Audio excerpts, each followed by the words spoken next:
I am glad that everyone has an Eva on their team. So that's Me first too. first barrier passed. Yeah, first check. First skill check to make sure everyone is where they're supposed to be on our current game and how we're playing this one.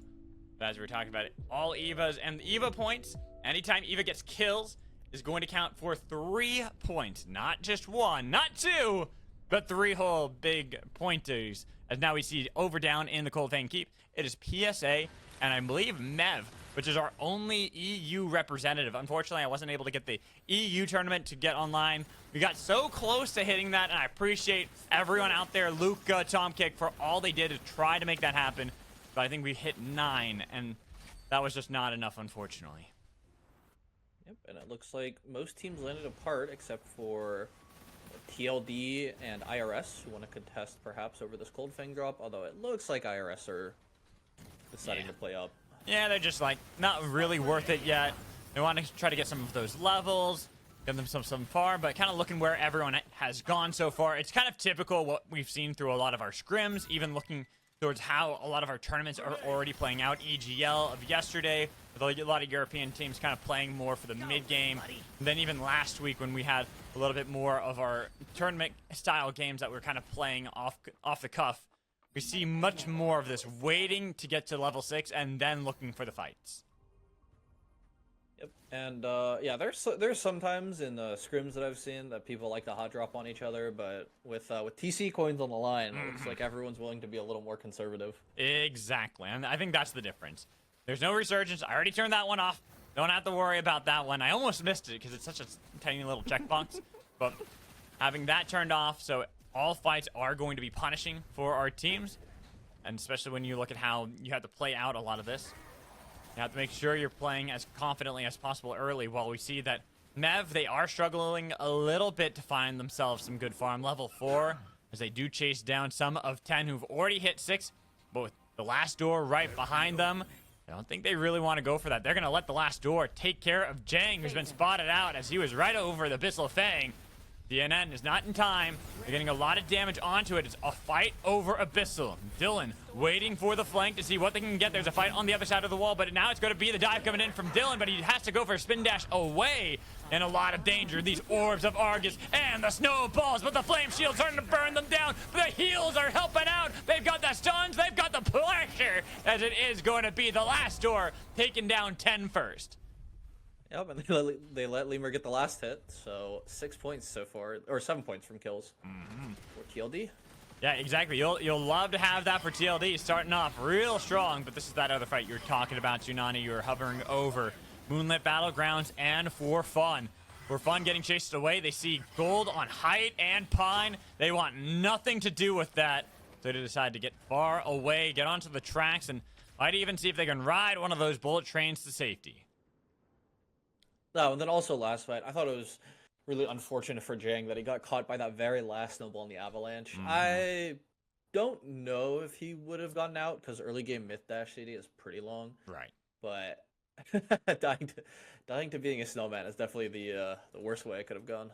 I mean, it's a snowman over lava, too. It's melting real quick there.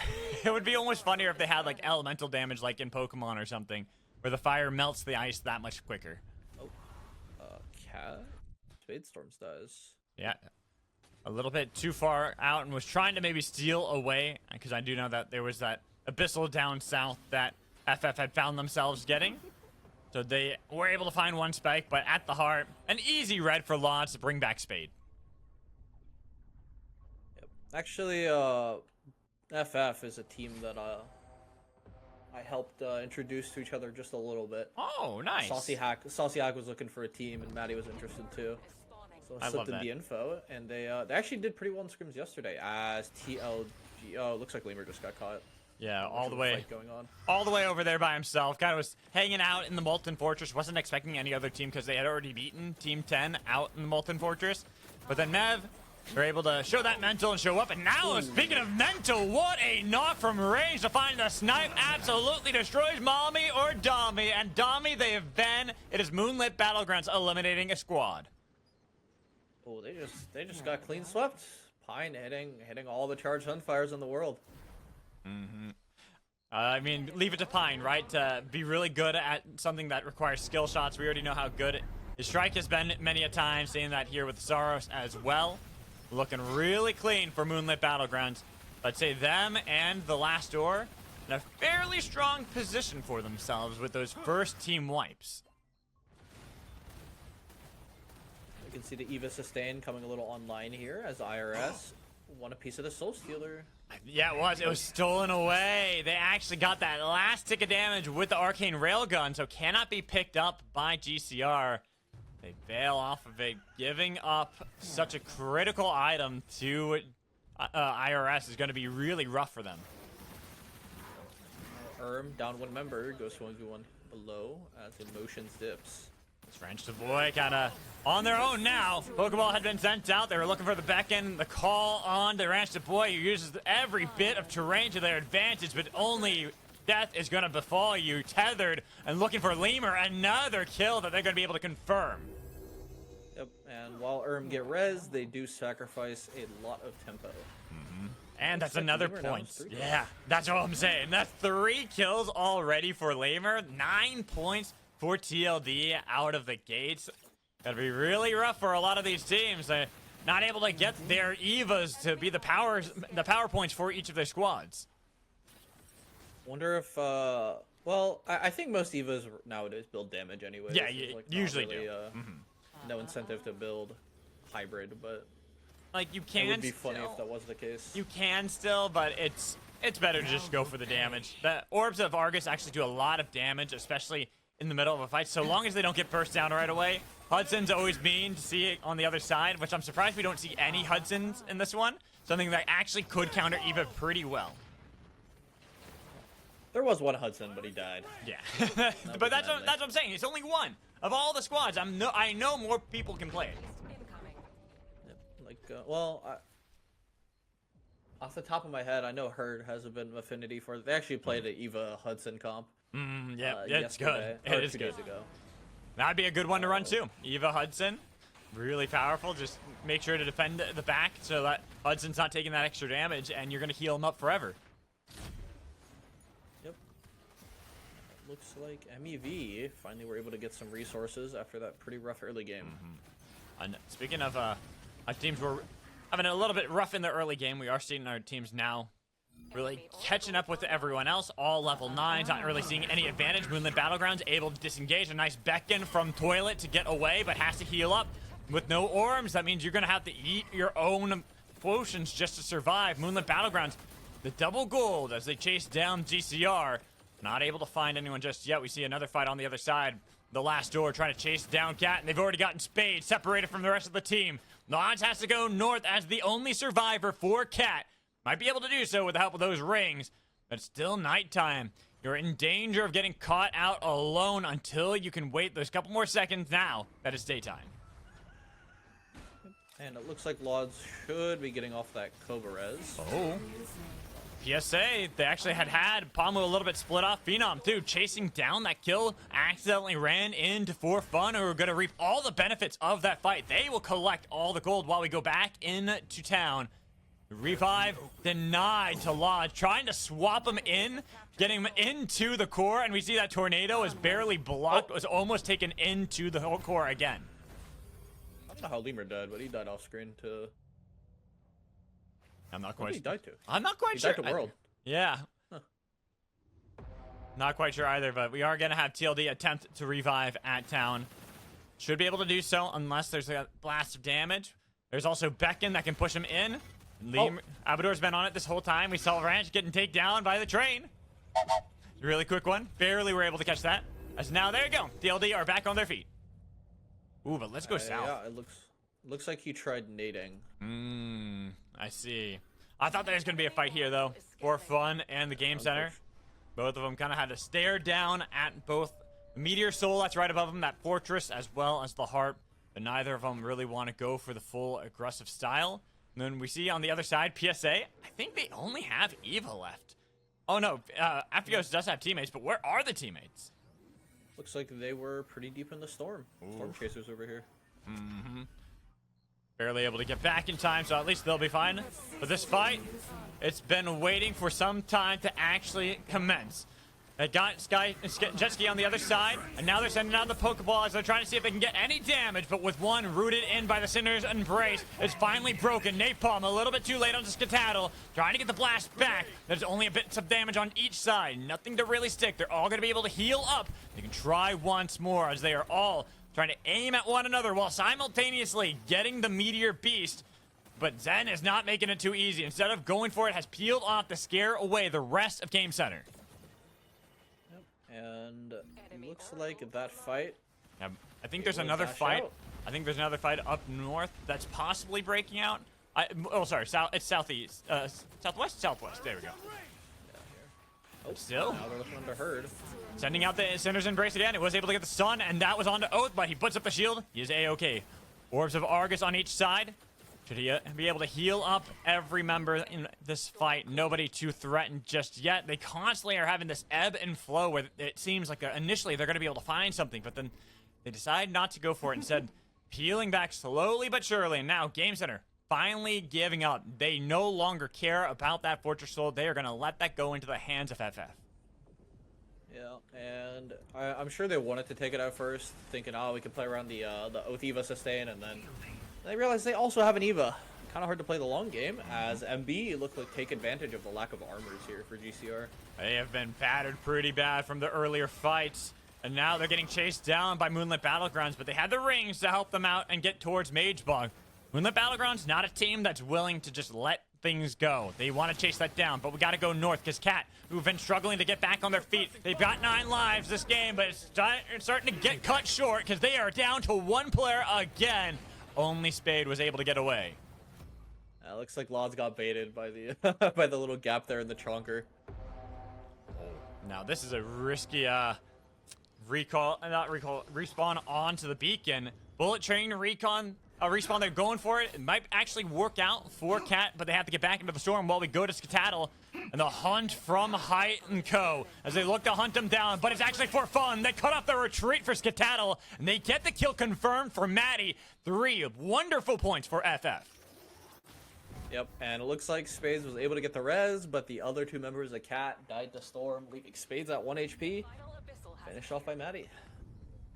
All right. Oh, wait, no, that was finished off by Saucy. Yeah, I think Saucy got that one, but the one before was from Maddie. And now we're in a pretty decent spot here. People are saying that, oh, that the stream was buffering, but they were able to refresh things better. I just want to make sure it was all good.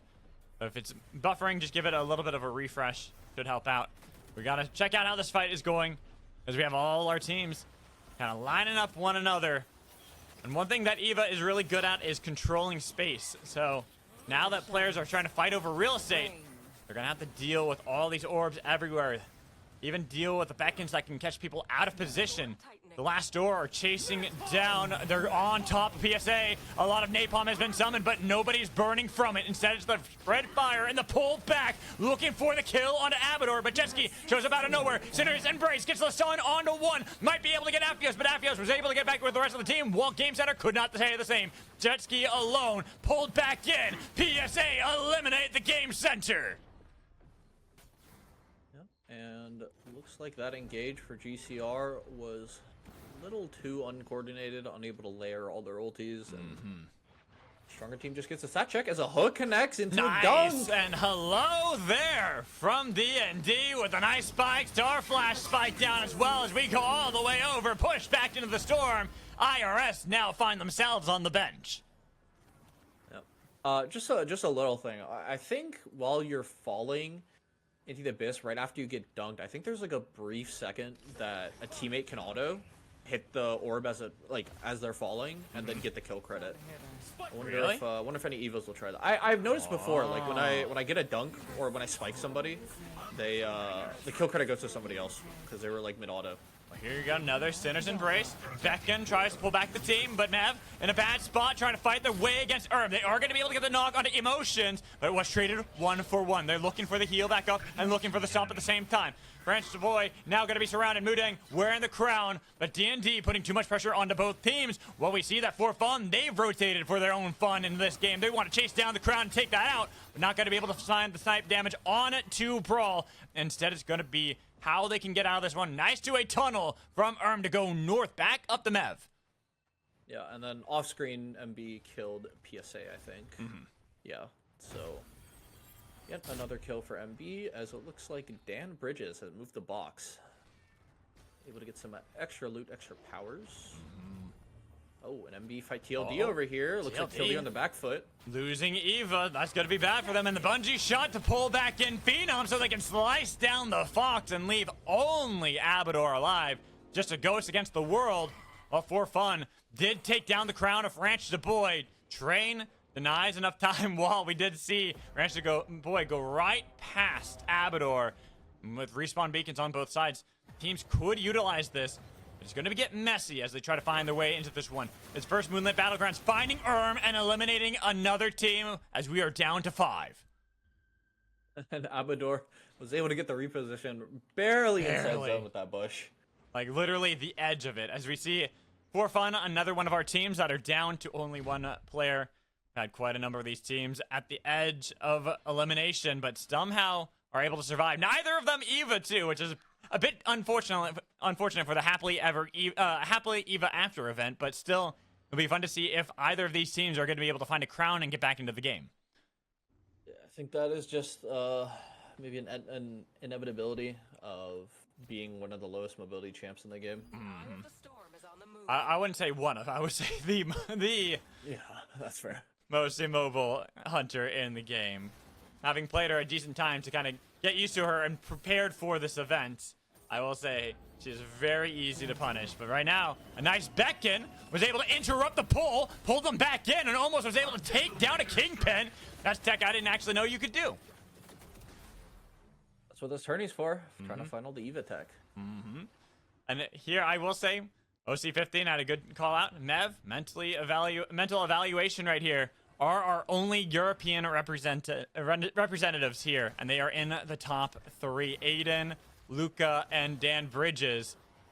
They're doing pretty well for themselves in this game, and I'm curious to see how it's going to continue now that Aiden's been split apart and an Abyssal Breaker's been sent their way, but it's going to be the Sinner's Embrace. It lands onto Eva, but not going to get the pull back into either of them. Instead of Sand Wall, will force back Matt pretty far. A swap from Dan. They now throw out their own Sinner's Embrace. They try to see if they can wipe them, but miss them with a Singularity. We're unable to get the Wombo combo. Another Abyssal Breaker comes out. Nav's time to try to strike, but they have to be careful. They've taken a lot of damage. They've got the pull to land, and they've got the slam down as well. Another Beckon to drag him back into the fight, but this whole time, Moonlit Battlegrounds have been waiting. They haven't gone for it. Two-way tunnel now. Hyde finds the time to strike right onto D&D. They take the two-way tunnel out, but it's into Moonlit Battle handstands, and now they've eliminated everyone else. Hello and goodbye to D&D. SMH, Hyde taking the kills from Toilet. MV are missing out some points here. Yeah, but I will say one big thing is that FF down south, they still have that one player hanging on, and same with TLD. They're playing for placements at this point, keeping them alive. So, well, it seemed like it was just 3 teams left. The whole time there were 5. Oh, and Zen finally spotted out, taking the crown at the last second. Missing the chain, though, We waiting it out. Now it goes, tries to use the portal, denies the dunk, trying his best, has to be careful. Sinner's Embrace does not connect, as Zen was barely able to get away. The ulti, not good enough to land, and now he has got enough time to heal up. Zen has 1:40 on the clock. We even see that Abador this whole time going for the rat stratch right on the edge of the map. Not going to be spotted out anytime soon. I'm wondering when he decides to go and enact any plays, if he's even going to try to interact with anyone left on the field. No, he's definitely going to rat. Also, I think it's really funny that Pine died to train there because he was focused on shooting Zen. It was very funny. I didn't have enough time for the train whistle on that one because I was more focused to see they were going to get this. Right now, Zen did go forward. The Orbs of Argus did a lot of damage, and even going through the storm to try to survive. Abador, I think, got spotted out there by Height. Yeah, definitely did. And now, as the Sinner's Embrace was thrown out, he picks up a crown. It's not looking good at all for the last door. Eliminated at 4th place. Well, Zen, the only other one wearing the crown, is up north and hoping to buy enough armor to re-engage and rejoin into these fights. Yep, it looks like MEV setting up the 2A, so their eyes are definitely looking on how to take down MB. Obviously, more focused on the true threat at the moment.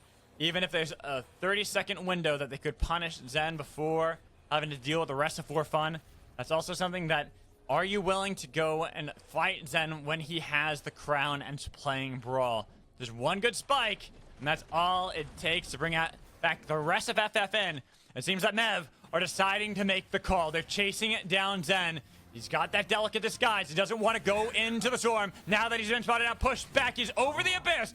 Barely surviving all the way on the other side. 5 seconds left. 3, 2, 1. Denied by High. Couldn't get the timer as Moonlit Battlegrounds eliminate them. Pokeball has been sent out. Now Mev trying to push into the zone. First is going to be Aiden who want to get the hammer right back into the back line. It's Height as they chase it down. It's going to be Sinner's Embrace, not connecting onto anybody. Neither is the Beckon.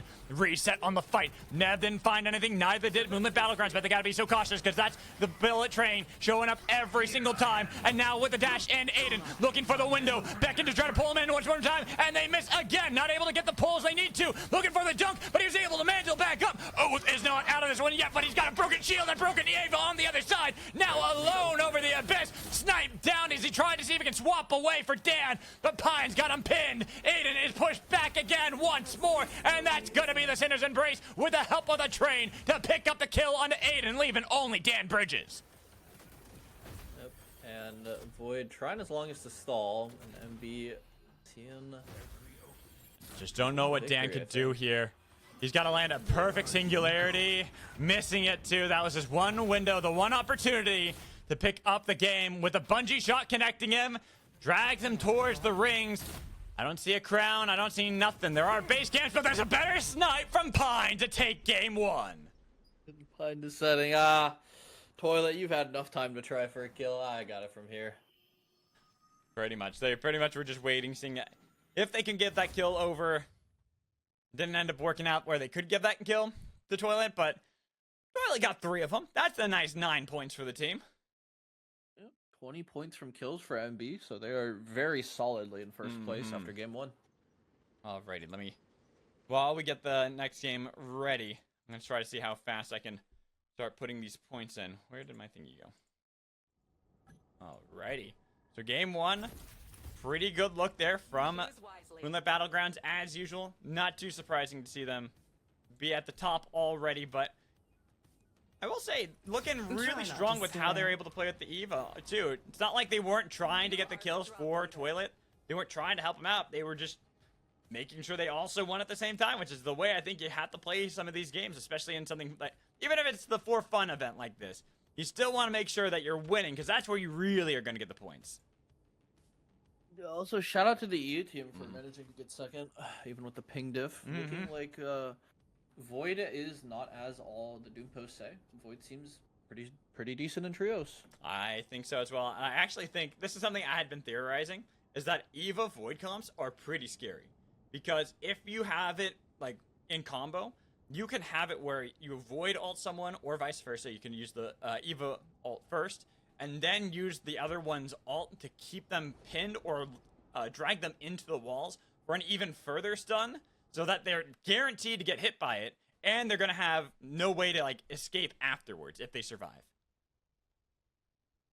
Yep. And looks like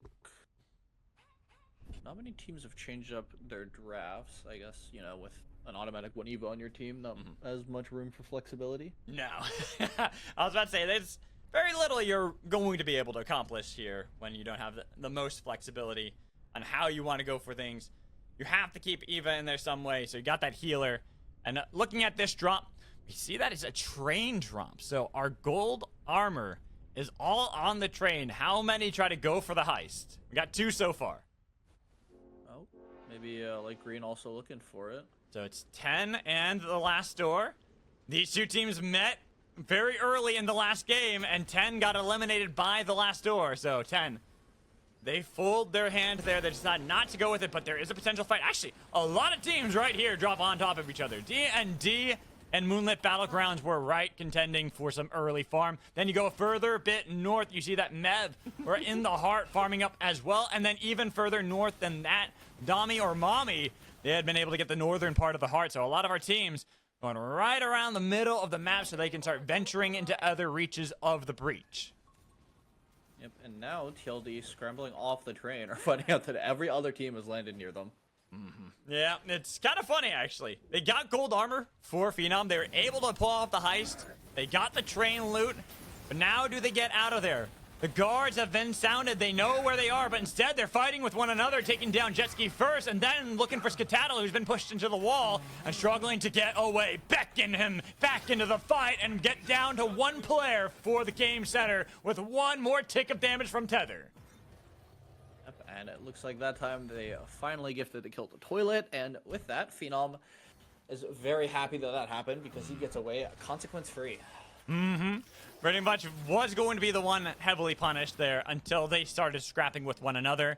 We even see that GCR only had Saros that was able to get away. Should be able to revive the rest of the team, but after that it's going to be a bit of a poverty run because TLD, well, they are separated. They are getting a lot of the loot in Chaos Steps in the Molten Fortress.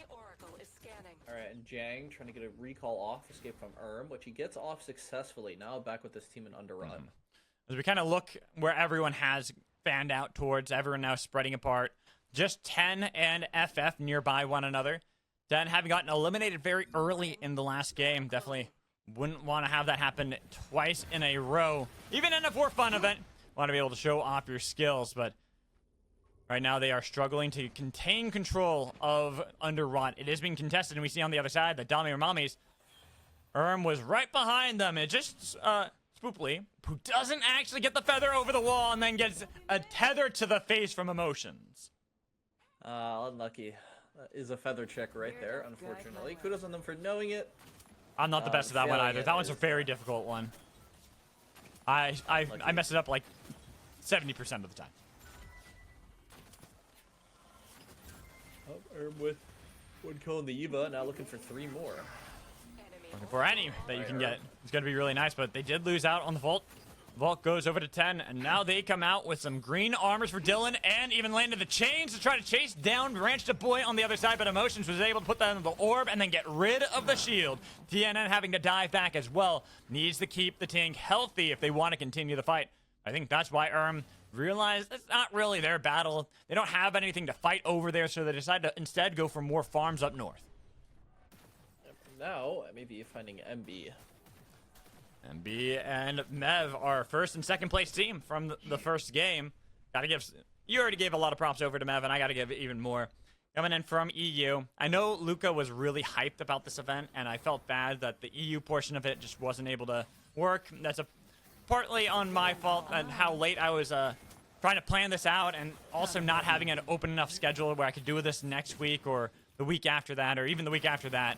Because by then, it'd be too much time. New Hunter would be coming out, so I figured this was our only opportunity. Next time, I'll try to plan this out a little bit more in advance. Oh, yeah, I keep forgetting they're releasing a New Hunter every week, or every month. I've like, just started catching up to Eva. And I know I'm going to do a really big event May 17th for a certain holiday, aka my birthday. As we see that Water Drinker, unfortunately, taken down the Eva. We're talking about the easy issues that you can exploit on Eva every time, and one of them being her mobility. Once you're on top of her, you're pretty much guaranteed to get a kill or a knock unless the rest of the team is there to back them up. And right now we're seeing a different fight from Dommies or Mommies with a nice reset from Madly.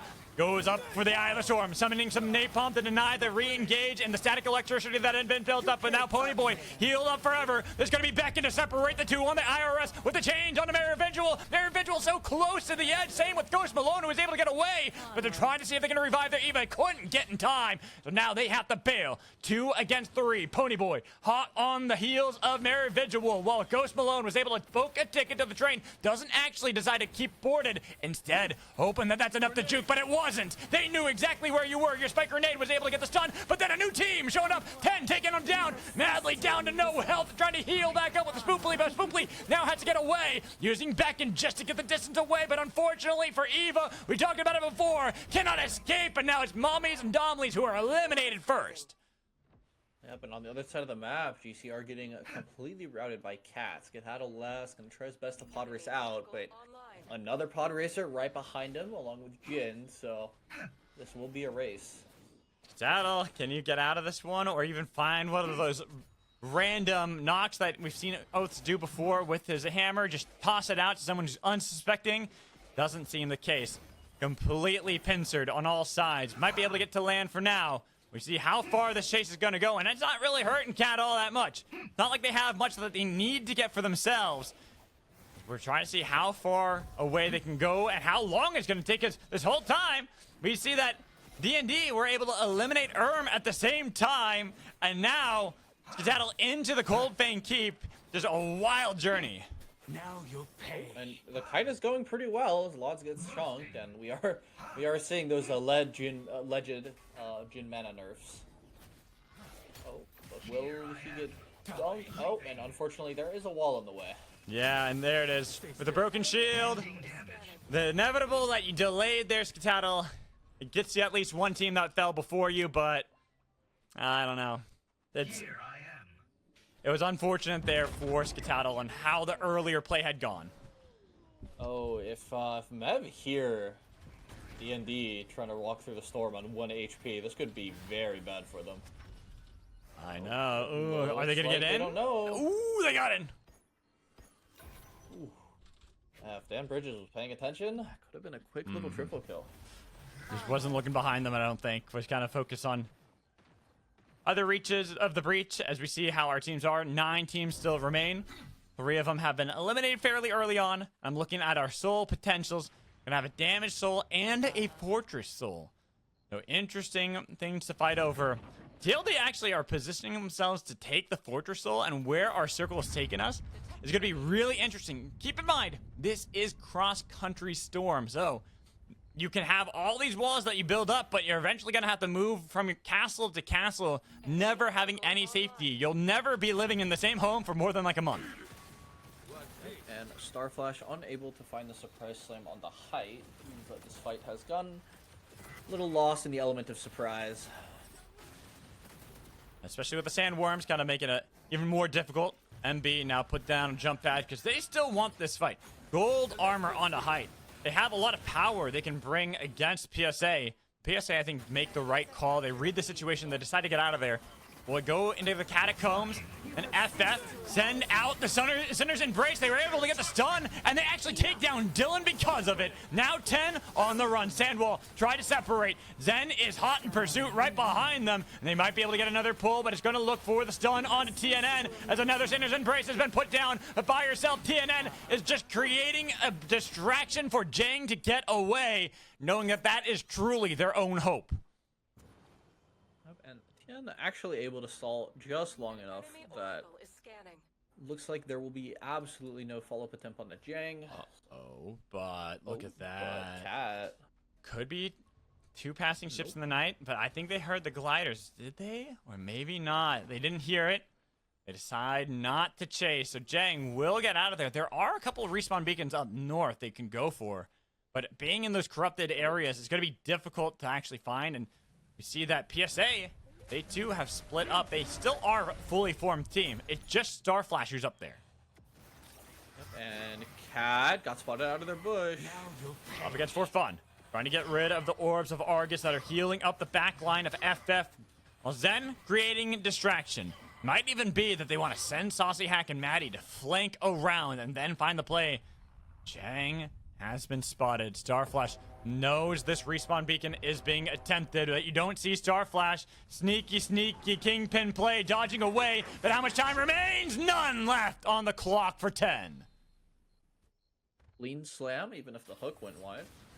And it looks like Starflash's endeavors on the other side of the map were successful as the pull, able to get the stun, almost Nice avoiding juke. the dunk with the Mega Boar. Missing everything. Mega Boar griefing. Had put down the Sinner's Embrace as well. I thought for a second that there was actually going to be a play there for the IRS, but unfortunately not quite. So Fredonius and Ghost Malone are both gone, while PSA see MB once more. This team that's been kind of scary, they decided to put the napalm down so they can get away. Oh, but on the other side is DND. Starflash was able to get the slam. 32Y, little chunk low. Throwing down more orbs, more heals, Abyssal Breaker just to create distance. Zoning alt. Because now MB have moved up and they say, hey, PSA, did you forget about us? We've been here the whole time. They're chasing down anyone who got out of position, maybe if they overextended a little bit too far, but nobody did on that fight. So they're able to kind of check them and all back off into their own corners of the circle. Here, now it looks like Mev on the chase, looking for PSA, who are a little split up. Mev are also split up. Have to now regroup. Aiden missed that, but it's going to be Sinner's Embrace. A nice stun over the bridge, but Aphios was not dragged down. Instead, Beacon, no, barely out of range to grab Aphios, as Aphios was able to get away. Then down southwest, Cat taking out the IRS. IRS trying for a desperate res there. In Catacombs, but unfortunately, Jin was waiting, ready to get the slam reset. Now we're down to 7. Ooh, damage soul for Cat, especially with Lods on that team. That Jin's going to be mighty scary. Then you got an Eva Oath to keep him even beefier and defended. Wondering how Cat's going to perform into this game, but then we look elsewhere and see how the map is going to begin to move. We're being taken through the up towards the Vanegrove soon. Not Vanegrove, what am I talking about? The geysers. Why am I forgetting the name of that? Wellspring. There it is. That's like, my brain was not thinking properly. Thank you for that one, Tsunami. Yep, no problem. Now, the storm is crossing the country. We still have 7 teams left, so the storm might not be big enough for all of them. And not when they're going to have to start moving. Everyone's going to learn how to travel fast, because this storm is going to take us to some places. As we see that Cat fight against D&D on the other side. Sinner's Embrace gets one stun, but that's it. Not long enough for anyone to be able to punish it. Instead, the damage onto Lodge was going to be able to force Cat away, because they did not want to continue that one. Instead, they've got to be careful. They're healing up Lodge, but they're not defending Eva. Eva's low. Water Drinker could have been attacked, but a third party shows up for fun. Say this ain't for fun. Sinner's Embrace onto Hello, but Hello is able to dodge away perfectly in time to get out from the pillar. And now there's going to be Diamond, who takes the attention away, looking for the snipe. Not enough to take down Diamond. Will the last door come up out of nowhere, throwing down the orbs, pulling back in with Bellows, with a summon napalm on a 3D to get the first casualty of the whole fight. Yep, and that was fairly... I think someone else died on the right here, as MB actually come in for the 5th party? 5th party. Fifth, 6th party. I mean, every team at this point might just be a part of it, because MB, they know that they want to... We know how bad they want to fight. They always want to prove off just how good they are, but aren't able to enter in time. Everyone had already scattered. Even seeing in the storm how much Cat is taking. Kenneth barely surviving.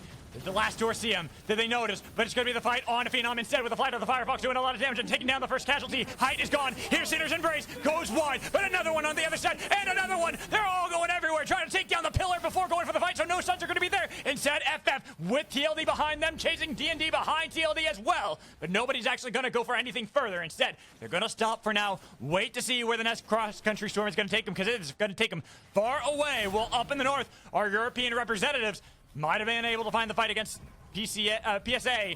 The PSA with a stun on to them. You don't actually want to go any further forward. Starflash trying to pick up the base 2 times and getting chunkered both times. Rather unfortunate. And earlier it looks like Lods was going for a crown play, got chased down by PSA, I think, and now Kenneth was able to get the rest in Storm in the bush. Another Abyssal Breaker, Kenneth. Kenneth, Sinner's Embrace, bye-bye, over the abyss, because they're going to take him down, or are they? Because the geysers help out Kenneth. Well, it's going to be for fun, helping him out as well, but they're now put over the abyss, trying to survive the best they can. Saucy Hack barely reaches land. He's kissing the land under his feet until he sees that it is not the place he wants to be. They're chased down. Saucy Heck again venturing to new lands uncharted with a spike onto Phenom. The Geysers this time gonna help TLD as they look to get Saucy Heck gliding away, but it's the snipe from the arcane railgun that gets him. Well, Cat gets eliminated on the other side, then the crown being worn by Height as he looks for the 1v1 Brawl duel until Toilet shows up, says this ain't no duel, we're looking to win, dashing back in with the help of the change, but unable to find him, and 20 seconds left on the crown for Height. Decide instead they want to fall back, but Zen's going to pick up his own crown, now dashing away as he still is looking for any targets that vulnerable, especially with the lava, but the Diac almost was there from Height, and with barely any time remaining, Height just needs to be able to survive. TLD do not want to let him. They could chase him down with the instant fort onto Toilet, keeping distance, and Height surviving. 1 second remaining. The burn onto Toilet's not enough because they're able to resurrect Pine, while TLD, now Mev throw down the Abyssal Breaker, separating Moonlit Battlegrounds, who had only just reformed. TLD then fighting against Mev on the other side, while PSA chase away some of the remnants of Moonlit Battlegrounds. The first casualty was Phenom, taken down while Zen, still wearing the crown, getting chased by everyone left in the field. Ooh, running after running, Pine trying to play a decoy for PSA to buy some space for MB, while Zen on his own little merry chase. Or his merry sprint. It's very much a sprint because he is trying to get out of this one. Everyone's hunting him down. Nice dodge. Again, nice dodge over the large wall there to get to some safety. But he's still got 50 seconds remaining. Not many areas where he can find that spike as he was trying to heal up just anything, repair the armor that is shattered upon his shoulders. And he's doing a good job of running away. You wouldn't think that this guy comes from Arena based on how well he is using all of the no. Zen or using the went into everybody. Now Sinner's Embrace has to get away from the Demon Pillar. Slicing it down. Has gotten it for 20 seconds. And the snipe from Eva takes him down. Even if kill credit goes over to 3D. I saw what was attempted there by DND. Almost getting that kill point. And it looks like, in the meanwhile, Pine was rezzed by Toilet via Fox as Diamond finds a Heart Piercer onto Aphios. And what an Abyssal Breaker, but they put down double Demon Pillars. Both sides, nobody wanting to run into it. With the Boombox on the other side as well. D&D are able to survive, but Diamond, not the case. He was taken down. Moonlit Battlegrounds now pushing down the tracks as they push D&D into the corner and into the wall. He'll back up, but the hammer's broken up on D&D. In the middle of the fight, MB hype popped a quick little robber raccoon. We're able to take some of the loot from the boxes. And now MB look like they're back in the game. MB, yeah, somehow on the precipice of defeat, Height was able to wear the crown long enough to get Pine back up, and then they were able to find their way a fight out of that, but an emergency penguin had to be used. There was great reaction time there to make sure that they don't fall. Height was on point. Never wanted to lose their life so easily. Not against Mev, the team that came in second place in the last game. Our only European squad. We'll keep saying that because I want to hype these three up for being brave enough to play on ping in this tournament. Yeah, but actually, it's not even looking like the ping's affecting them. They're hitting all the abilities they need to. They're reacting to the fights like they need to. Playing macro well. They even have this Chonker army set up. I love it. TLD getting pushed away by PSA. First stun on to Starflash.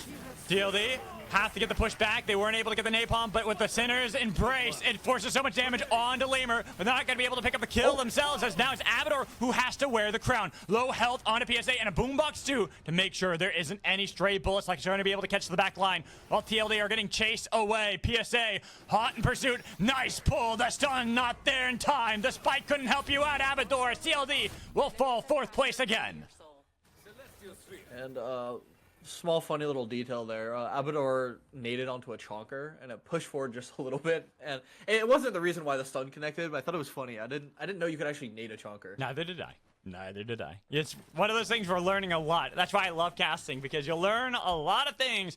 You can play thousands of games of Supervive and still learn a brand new interaction. One thing I did learn from playing is that they changed Ricochet into a passive item, or it's like a passive effect, so you don't have to activate it now. So should see some use here as we see it on the Saros. I think the damage is still kind of bad, so I'm not expecting that much value out of it. As PSA, look at the Mev. Next Storm Shift is pretty rough. Yeah, Mev. I was about to say, because they don't really got a good way to go around this one. That rock kind of puts them in one path. This right here, as they got on the other side of it, going to put them into one path. So both Mev and PSA they kind of need to work together if they want to get past MB, who control this main island. While there is a tract of land that Mev can use to get out and back towards their own tracks, it is going to be difficult because we know that MB can easily counteract that, but PSA are creating enough of a distraction, so Mev are actually moving up north, right on the eastern edge of the circle, should be able to follow it, but MB don't fall for the bait. They didn't want to get pinched from another team. They instead try to make sure they're going to be the first team inside the new circle. And this armor shredder from Pomo is destroying MB. Forced to spend all their gold that they have just gotten back. And with the base camp that they're about to capture right behind them, yeah, just look at that. Look at how much damage it does, not to them, but to the armor. Right there, it took out a whole chunk of armor onto Pine. Well, and Height lost almost, I think, half of his bar just from one laser. They're in a really good position. Mav 2, great position. They put down their own base camp, so they now have bought up some of the real estate in the new circle. Only one that hasn't been able to, PSA, as they've been walling off below, kind of hoping that will be enough, but they got to push forward soon. They've got to get something. They've got a lot of the armor destroyed onto Pine and the Co, but now that they've bought it back up, they have enough gold to be able to do so. You can see they're not nearly as threatened. Got to keeping them pushed back and looking to see how they can play around the base camp that they own, because that gives them the vision of where PSA are this whole time. Spike grenade not going to connect onto Pine. That's why he took the portal to try to get away, even setting out the moon blast, but wasn't able to find anything. And now Height dashing. Mev 2, they're also looking to enter this play, but Moonlit Battlegrounds are wise to the play that they decide to go back north, realizing that PSA have kind of locked themselves into this situation. They put down a lot of those walls with their own Fortress Soul and almost got themselves locked out of entering the circle. But now, another 20 seconds till the storm shifts. PSA, I think I'll have to play off this geyser to look at MB. But that's even if they can walk up in the first place, because Pine is just having a good time with the mana battery. And let's see, where's that next circle going to drag us? Oh my goodness, even further left too. PSA just getting unlucky on this one.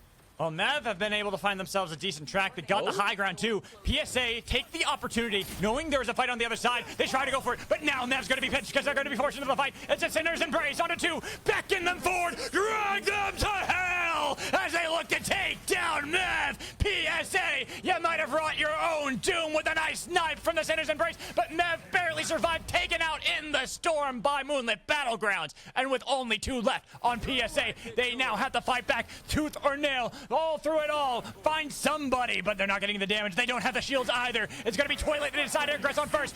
Sinner's Embrace had been denied. 2v2, stopping even Height from chasing down Starflash, getting damage on him, dunking him down. Starflash and PSA's Pamu, while Pine has grabbed the crown, looking for the arcane railgun, not getting anybody, but has enough damage and no shields to worry about. He has to jump forward, get away with the summon napalm. Almost is able to get the stun. Pine, I've seen you pull off miracles, but this seems impossible. 1v2, Pamu dashing forward, putting down the portal as well. How are you going to get out of this one? Bouncing around, almost finding the place, but sniped down with a Assault Glaive to win it for PSA. Here I go. Wait, Pine was so close to punching the bomb into Pamu. If he got that reset, I think it's definitely still Starflash favored, but I don't know. Anyways, GG. PSA played that super well. They did.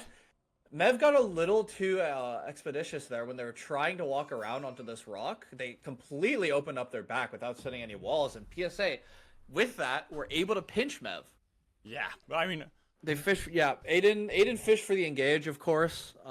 But all PSA had to do was live. Starflash shipped out first very quickly. Pamu did get stunned there on the run out, but was able to not get punished for it. And then playing the 2v3, Starflash kind of popped off there. Yeah. But I gotta give a lot of credit to Aphios first, because that's the combo that you play Eva for. That sure. 3-man ult with a beckon to drag them all into the walls. Cleanup was so easy for the team from that point. Yeah, and then just a reminder for all the competitors, DM Magical. Yes.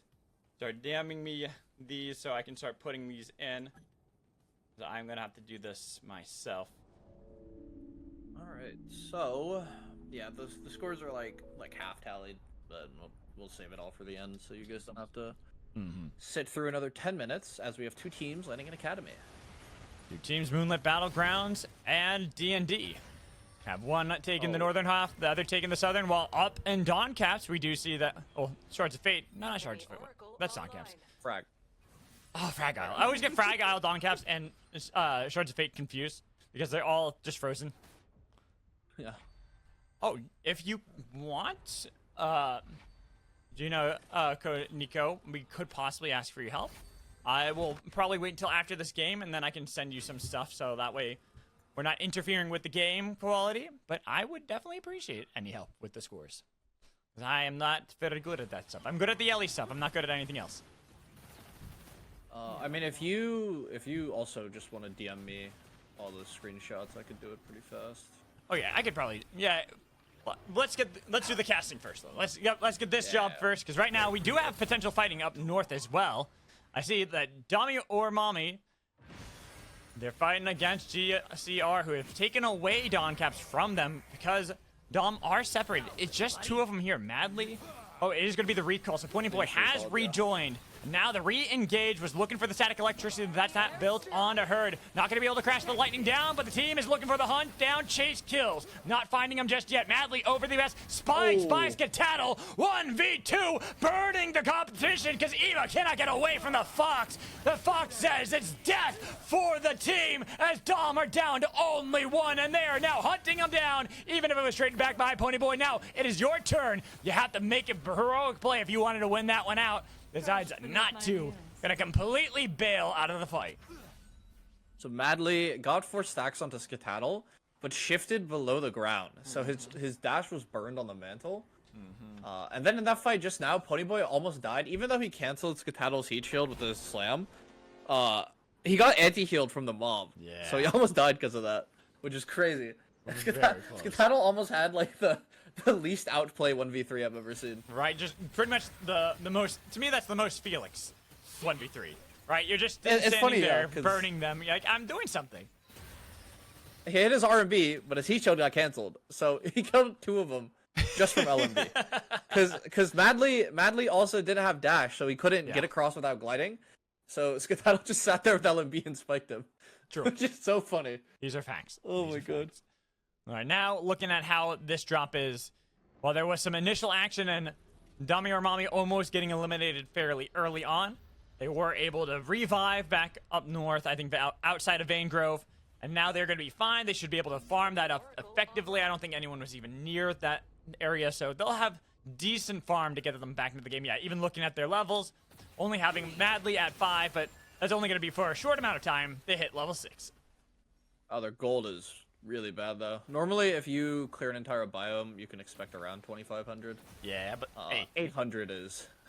Hey, they're happy to have anything right now. Yeah, they're waiting for night. Exactly, because they are on the poverty run. They need to either intervene in another fight where they shouldn't find any picks, or just hope for nighttime, like you're saying. Yeah, and it looks like MB were able to get off. I don't know if they got yearbook, but at the very least they got all the blue books they needed to be level 7 and TLD. I think it was just blue books because I didn't see them grouped together. Ooh, but look at this. Dami or Mommy facing off against mental evaluation. Well, for fun, we're hoping the third party, a nice swap away. Beckon deny the engage that could have been there for FF, but it's going to be another Beckon that they tried to get the pull back in with the Orbs of Argus. All the while, Dami or Mommy are still chasing. They're looking to see if they can join in as a spin dash away from a broken shield oath. It's going to be rough. A nice swap from Dan keeps them alive. So Mev were able to get away from the pursuing fight, but now down towards Magebog, we have another Sinner's Embrace with the stun, but it's over onto land. Has a tether if Ophiodonis wants to be able to throw that out, but not actually going to have it just yet. Has to wait till they get to safety because they're alone, separated. The team is not with them. While we go back over to Moonlit Battlegrounds and Mommy or Dami, we're now getting chased back to the rings with no armor. It's looking dire. Spooply, not Spike, or Spike on the other side because of a nice chain from Ponyboy. Moonlit Battleground suddenly find themselves in a bad spot. We do see that Ophiodonis was taken down on the other side from Diamond. Well, Dom are still pressuring. They've got Madly nearby, and he wants to build up the static electricity, but too much damage came in from Toilet to take him down first. Well, a nice placement of the base camp will scare away Ponyboy from the fight. Then he runs into the last door. Tragedy are befalling Dom yet again as Ponyboy's out, and again, an early elimination. Yeah, Madly hit the first 3 autos, hit nothing after that. So that is just the story of Joule. Yeah, and now FF are struggling to get away from Mev, who have been chasing this whole time. They have not stopped. Singularity goes wide a little bit too early from Mev, but they're going to be okay. They own the base camp up north. FF, they'll take the camp instead, collecting some of the gold, and now they could try to re-engage. Now their cooldowns are back up. Yeah. And it looks like nothing else is happening on the map, so a lot of teams are pretty happy to try to consolidate around their level 9s. And just looking at where the teams can start playing around and what they can start doing. We look north. DLD, they didn't really do much in order to get the golds that they have now, but finding that final pick, getting the team wipe credit for Mommies or Dommies, has now put them in this great spot. Gold on every one of their players. They are getting chased down by Cat to the north, and I don't think they realize it. Now they will. They spotted out Lods. So I've seen that there is going to be another team to intervene, and this team wearing a lot of gold armor as well to challenge the throne of TLD. Something I'd like to point out real quick is I've noticed Lemur's had double anti-Moby field, and A lot of the time. All 3 of these games as Toilet finds D&D. Oh, that was a nice attempt from Hello. Almost was able to find another dunk. We're hoping that Moonlit Battlegrounds were going to continue that chase, but they opted not to, made the right call, realizing that there's a Kingpin on the other side. We are into town, and it is nighttime. Not quite so safe. Sinner's Embrace, not connecting, nor is Beckon. Jet Ski's in a bad spot, but that's going to connect. They've got them Sinner's Embrace, and now Skedaddled shows up out of nowhere, looking for the flight of the Fire Fox with the Flame Shield, burning down Eva. Now they look to burn down anybody, because Rest Boy's gone. Mudang has to take the anomaly away, as GCR have one town at night. This is their territory, and they spike to eliminate ERM. Nice momentum there by Herd. Pretty clean. Very well done. Nice wipe to get themselves that own team wipe that they have now, so it'll give them a lot of power with Mev. Maybe contending them at town, but we have to go down south because we see some teams starting to flock north. Almost starting off a fight, but with the preemptive defensive Sinner's Embrace, not really the most necessary. A nice summon napalm on both sides, was able to get a lot of damage and take down the Eva first. Now you don't have a healer. You're putting down the damage from Mirror Visual, but nobody's going to be able to follow that up, and you got to be able to dodge away from the Chonkers, but they're going to go for the invade from Zen, almost finding them, and he's constantly dodging away from these boulders, while Saucy Hack was playing far up onto the IRS. Looking like IRS are unable to find any solid engagement. Your Vigil gets chunked by the Screamer. Yeah, not paying attention in the desert, and the desert is mean to people who are not paying attention. Again, behind them, almost taken down. They're getting so close to being taken down the minions, but Saucy Hack was there to make sure to capitalize and eliminate the IRS. Yeah, and then off screen, it looks like Jiang fell to Lods. Cat trying to push Tien out of this game. Tien included. Yeah, and TNN. Oh, and there's a fight at Seoul. Last one. Nev and the Game Center. It's been a long time brewing. They're staring each other down through most of that game up north. But the problem is, it was never going to be a straight up duel for you. You had to worry about a team like this to fight. You have to now get away, as it's going to be Luca a little bit too far out. Summon Napalm doesn't get the damage, but Phenom's over the wall with a nice flame shield to burn down the healer. Bungie shot with a push from Beckon has created distance for Luca to get over to the rings and get away. But guess who's there? It's Skedaddle. Need to throw something out, missing on the Sinner's Embrace. But it's okay because Eva survives. Mev have survived. Looks like they were able to kite away from TLD. I'm surprised TLD were not able to find a better engage. They get the soul, so I'm sure no complaints from their end. Yeah, I think it was more that they didn't want to overcommit and then not be able to get the soul. They saw that as far more valuable at that situation than actually getting the kills. I think that is a wise call. They're now in a great spot. Shrapnel soul to put on their heads, going to give them that much more that they can do in a lot of these team fights where even if they see opponents that come up to them with gold armor, they're going to shred right through that. And now some collision between the teams below us. Now, still 9 teams remaining, so as we get into day 4 soon, there will be some teams falling.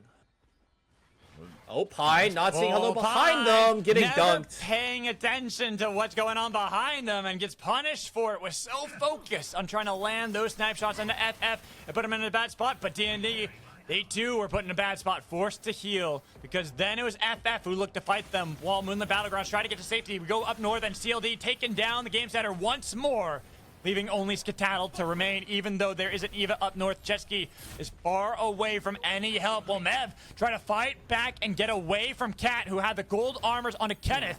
Sticky situation. Nice swap, though. Kidnapping, and they're easily going to lock that down. That's that wombo combo with Sinner's Embrace Singularity to find an easy knock on to Water Drinker. Very nice swap there, able to get an abduction as GCR spawned in, spawned out. Yeah, that's what I was saying. As an Eva, when you're by yourself, you can't get to the team. It's so difficult to even move around the breach, and they get punished for that one. But we go over and see that Cat are attempting to get a revive out in the storm. Lodge was able to get away, bombing run 2, but now you're going to have to fight through it because there's a fight on a 10 as they get burned by the bomb.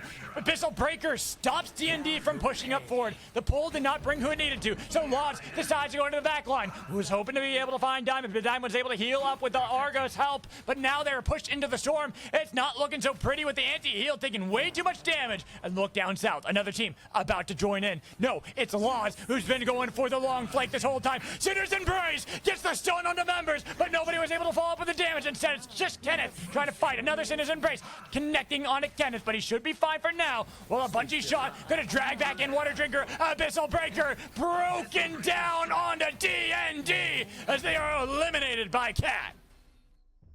And Lod's trying to play it patient, was a little slow in following up that double Sinner's Embrace, but still Jin able to get the slams, able to get the resets, able to get the wipe.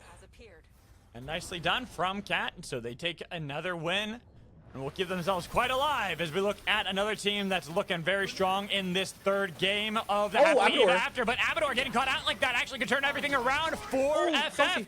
They've picked up the crown. Phenom's alive, and he could dash back in, or they can get the wisp, but Mev are trying to join in time.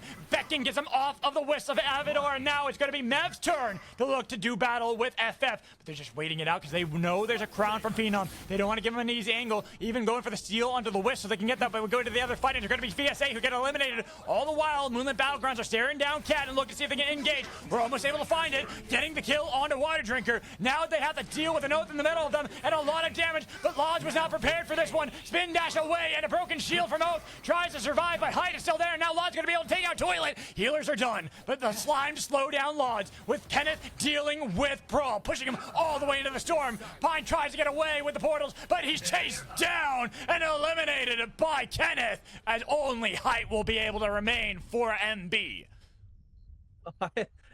Kenneth almost just straight up 1v2'd two members of MB there, and then Lodge able to simply clean up.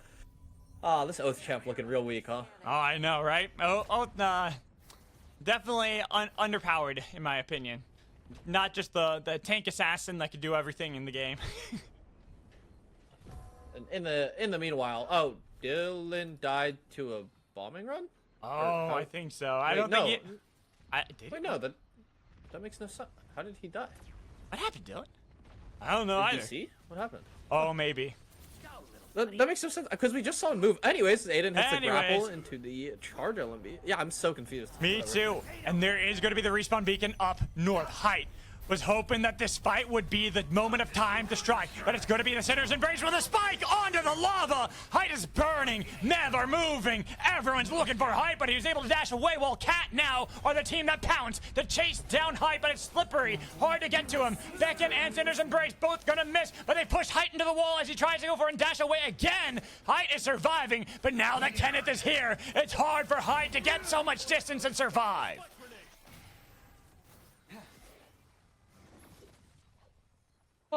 Apparently Dylan died to a bug. He didn't get any AFK warning. He just died. Weird. Interesting. Yeah, that's news to me. Sorry, Dylan. I've never seen that before. Neither have I. But I want to see how this fight's going to go. Game Center and Mev are staring each other down. They're hoping to be able to revive Jetski. Nobody actually stuck to it, so they're going to let their Eva go. Rather just have the two, and now Every team kind of threatening these little engages, these little skirmishes against one competition only. We see down south Cat and TLD. We see up north it's Mev and GCR. It's just up to FF on which one they want to intervene on. They can go up north and take care of Game Center now that Mev has moved down to try to fight against Cat and TLD. But TLD are now the team that's left on the outside. Sinner's Embrace doesn't connect onto anybody while Lodge goes into the back line, but stopped by Sinner's Embrace, not able to get away too easily as they were almost able to find him. But now it's going to be Water Drinker in the eyes and the ire of Mev, almost taking him down, trying to go for Water Drinker, and she's gone, only having one left. And Kenneth, who was able to get away, another Sinner's Embrace was able to lock in some efforts here as Mev now struggling to get away from the last door, but it's still their possibility that they're able to find just a little bit of space and not be taken down just yet. Yeah, and then off screen, PSA, or not PSA, FF were able to slam GCR into a choke. Got wiped pretty quickly. I think it was like a 10-second fight. There's only 2 of them as well. Really rough to get out in that kind of scenario. Oh, did they get the revive? Jet ski. Oh, okay, Yeah. so they did get jet ski. Either way, well done from FF. And now down to 4 teams. One only having the one remaining in Kenneth. And Kenneth, you pulled off a miracle once this game. The 1v2 you had earlier against Moonlit Battlegrounds, it was nice. But can you do that twice? I don't know if even you're capable of that as an invisible oath. With the crown, everyone knows where you are. Geyser's there blocking the grappling hook. And we'll be able to get into the air far away from the competition. But Mev are hunting down this oath, and they've got the Punji shot to drag him back in. But an Abyssal Breaker on the other side might be able to find the spike, but he's pushed back. Summon Napalm, double Sinners, and Embrace, make it triple. As so many orbs and so many demon pillars are there, locking everybody into the fight. Still, the chaos is going to bow onto Kenneth as he is the one that falls. Then Mev can be the next one with a nice use of the Flight of the Firefox to try to engage. Dan couldn't get out in time as FF have been waiting this whole time. They have yet to strike. 2 members alive for Mev. They try to pull back in Dan. They're hoping to get the heal, but the summon Napalm just a little bit out, and the timer not enough. They're able to get him a revive, but and now they are put in this corner. Mev, how do you get away from this one with TLD all surrounding you? Same with FF. 3 squads, they're all trying to heal up. No armor remains for Mev. The last tick of it was on Luca, nearly was stricken down by the last door. That's why they decide to go for the fight. And using anything and everything possible. Swap away. They've got the flank on a Phenom, but he just uses the Flight of Firefox to get around them, leaving Aiden exposed to Zen. And Mev finally will fall at 3rd place, leaving only the last door in FF.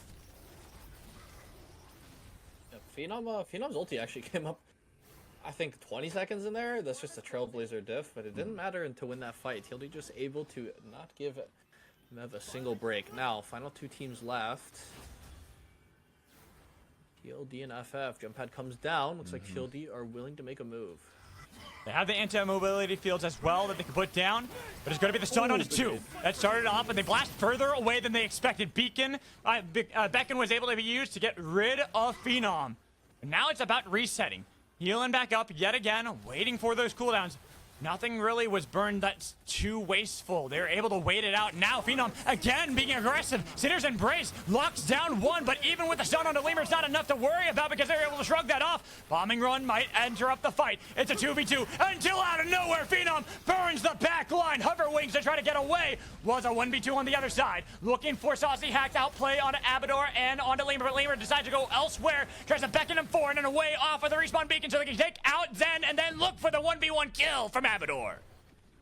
Well, unfortunately, Vaincraft kind of sucks for Ghost. Saucy, I think, missed 2 nades there because of the, he tried to throw it onto the vines, but since they just work as, like, ground, it doesn't catch. Yeah. It's, or, sorry, this is Wellspring, but it's similar to Vaingrove. For those that know.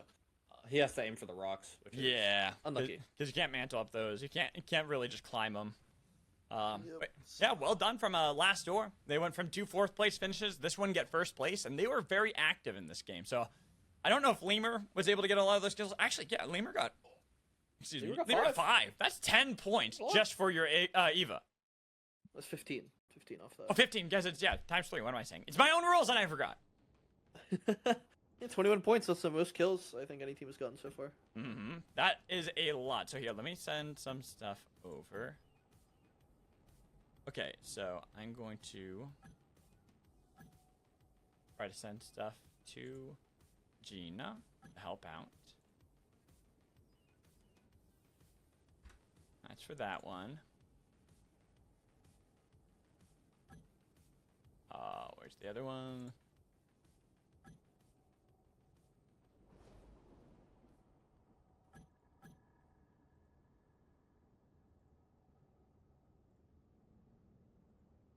Okay, and this is this one. Perfect.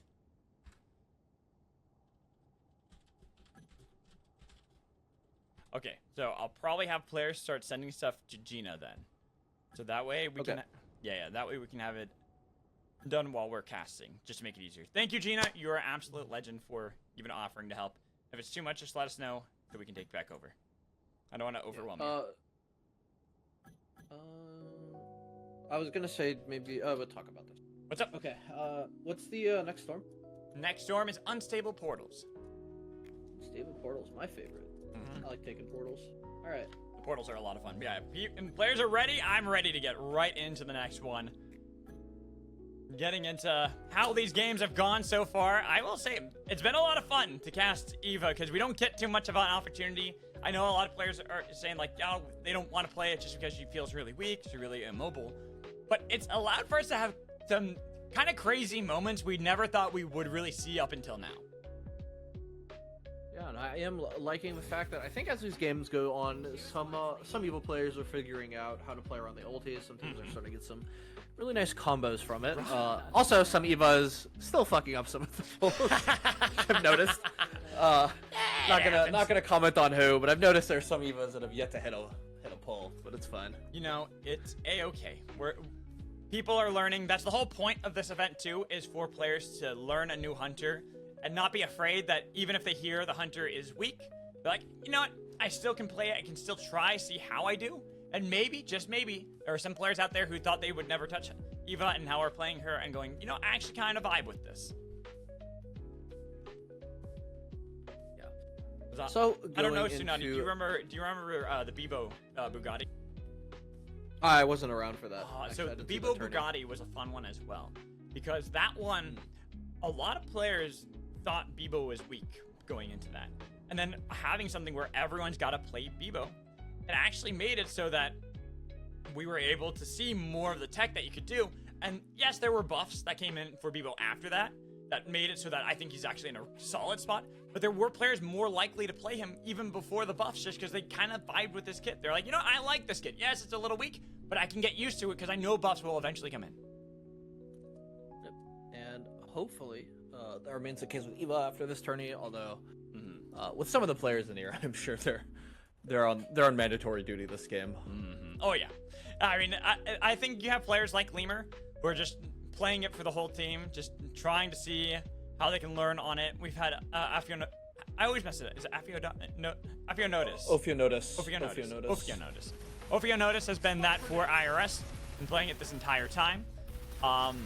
I know that Luca, Fall from Grace, has been wanting to play this hunter for a bit, and actually was really excited about this. Was really bummed when the EU portion of it, unfortunately, we just didn't have enough signups to be able to do it.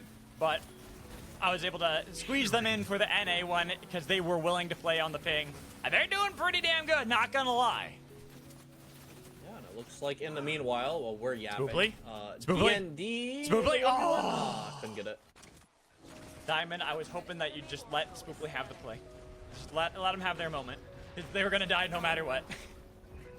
It happens. As Cat looked like they get cold fanged up a golden here is a pretty snowbally opener. Mev once again unable to play for the hot drop. I think it's actually a pretty smart call because they have a pretty atrocious day one team. Yeah. Without their ultimates, kind of lack any damage as Aiden BY has the pod race away. Will Cat go on the chase? I assume it's bad tempo, and yeah, they can't move at the camps right now. And we even see that more teams got to drop. Like we've been seeing a lot of teams drop by each other, but fan out fairly quickly away from one another.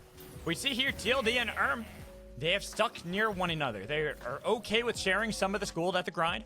They're making sure that it's good to both sides get as much as they humanly can. I'm curious to see if actually contest TLD early and go for some of these fights to try to take an even earlier advantage against the team that had just won the previous match. Also, just like a quick aside, I think it's funny when the team name is like a small exclamation like I know, it sounds like you're just interjecting it. Well, their full name is Sigma Sigma. Ah, That's what they Much signed up better. as. So I'm like, you know, props to you. If that's what you want to be called, you do you. It's like Dommies or Mommies, you know? fair enough.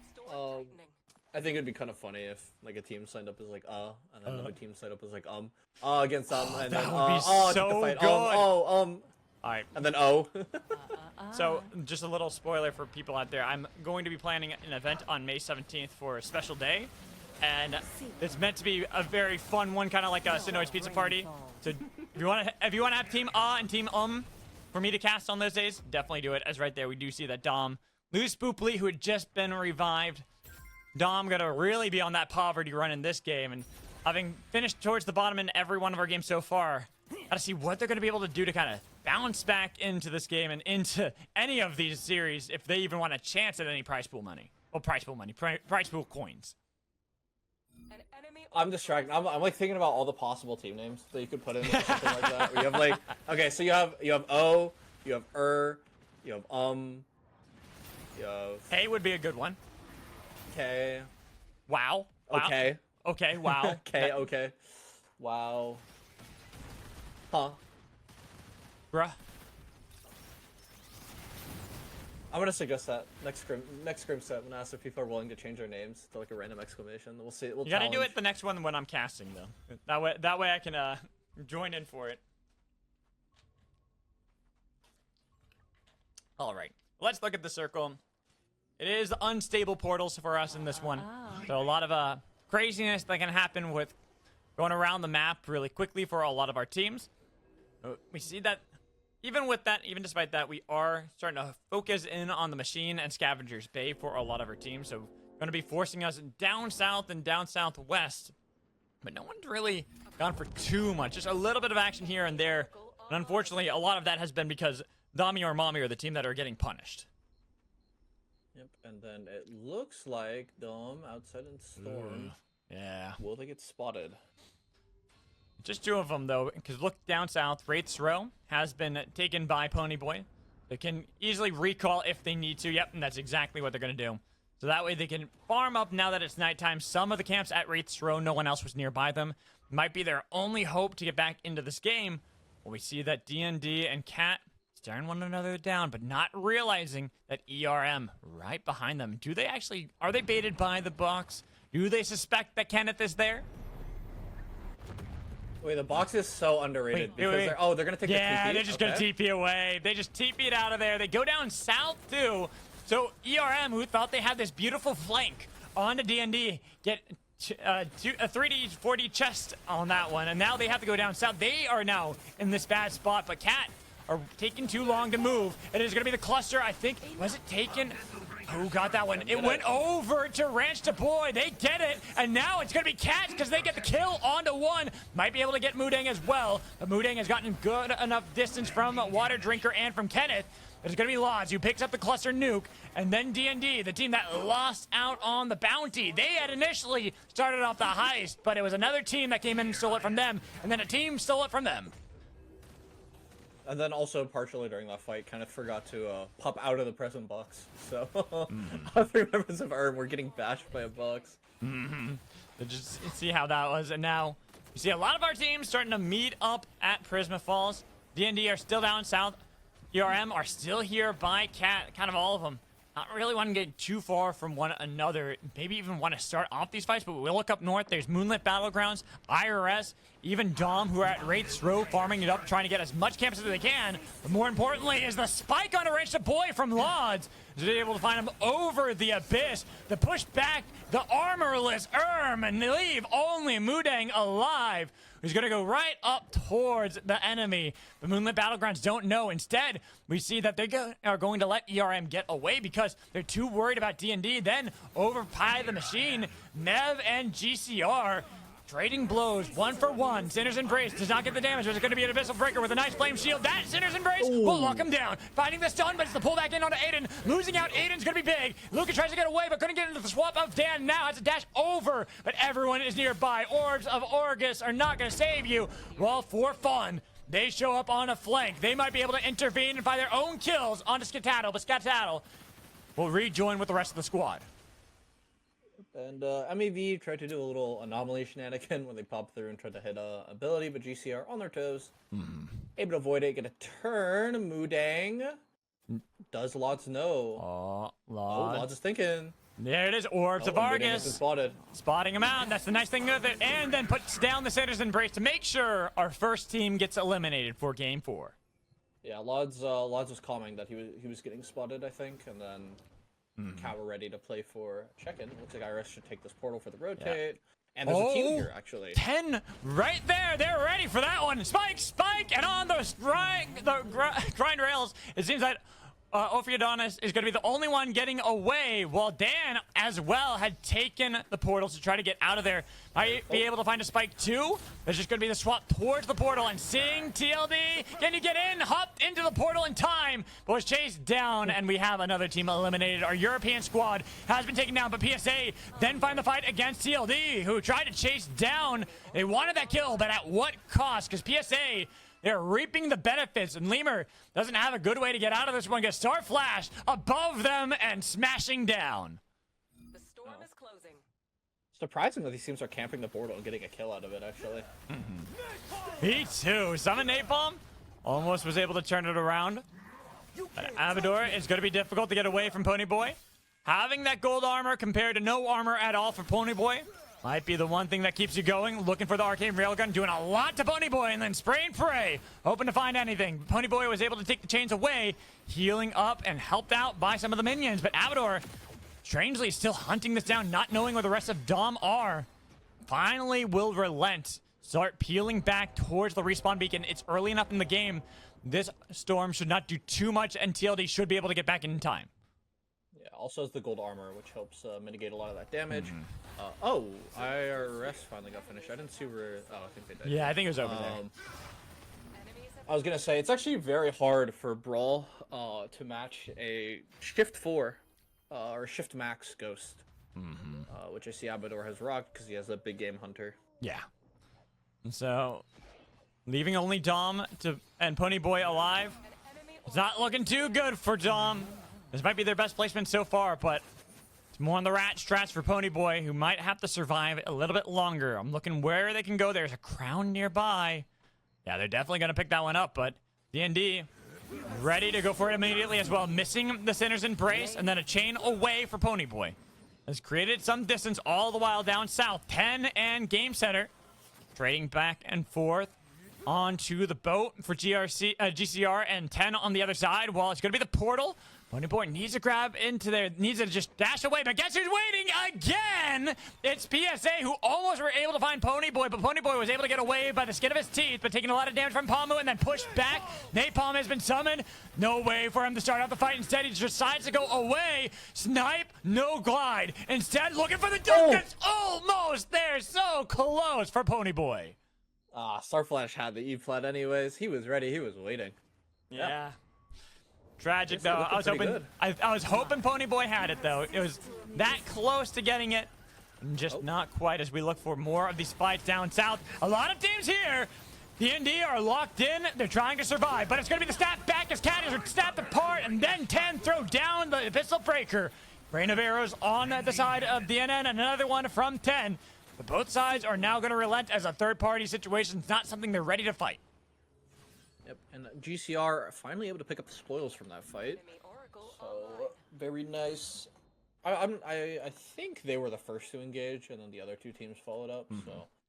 Very nice fight taken by GCR.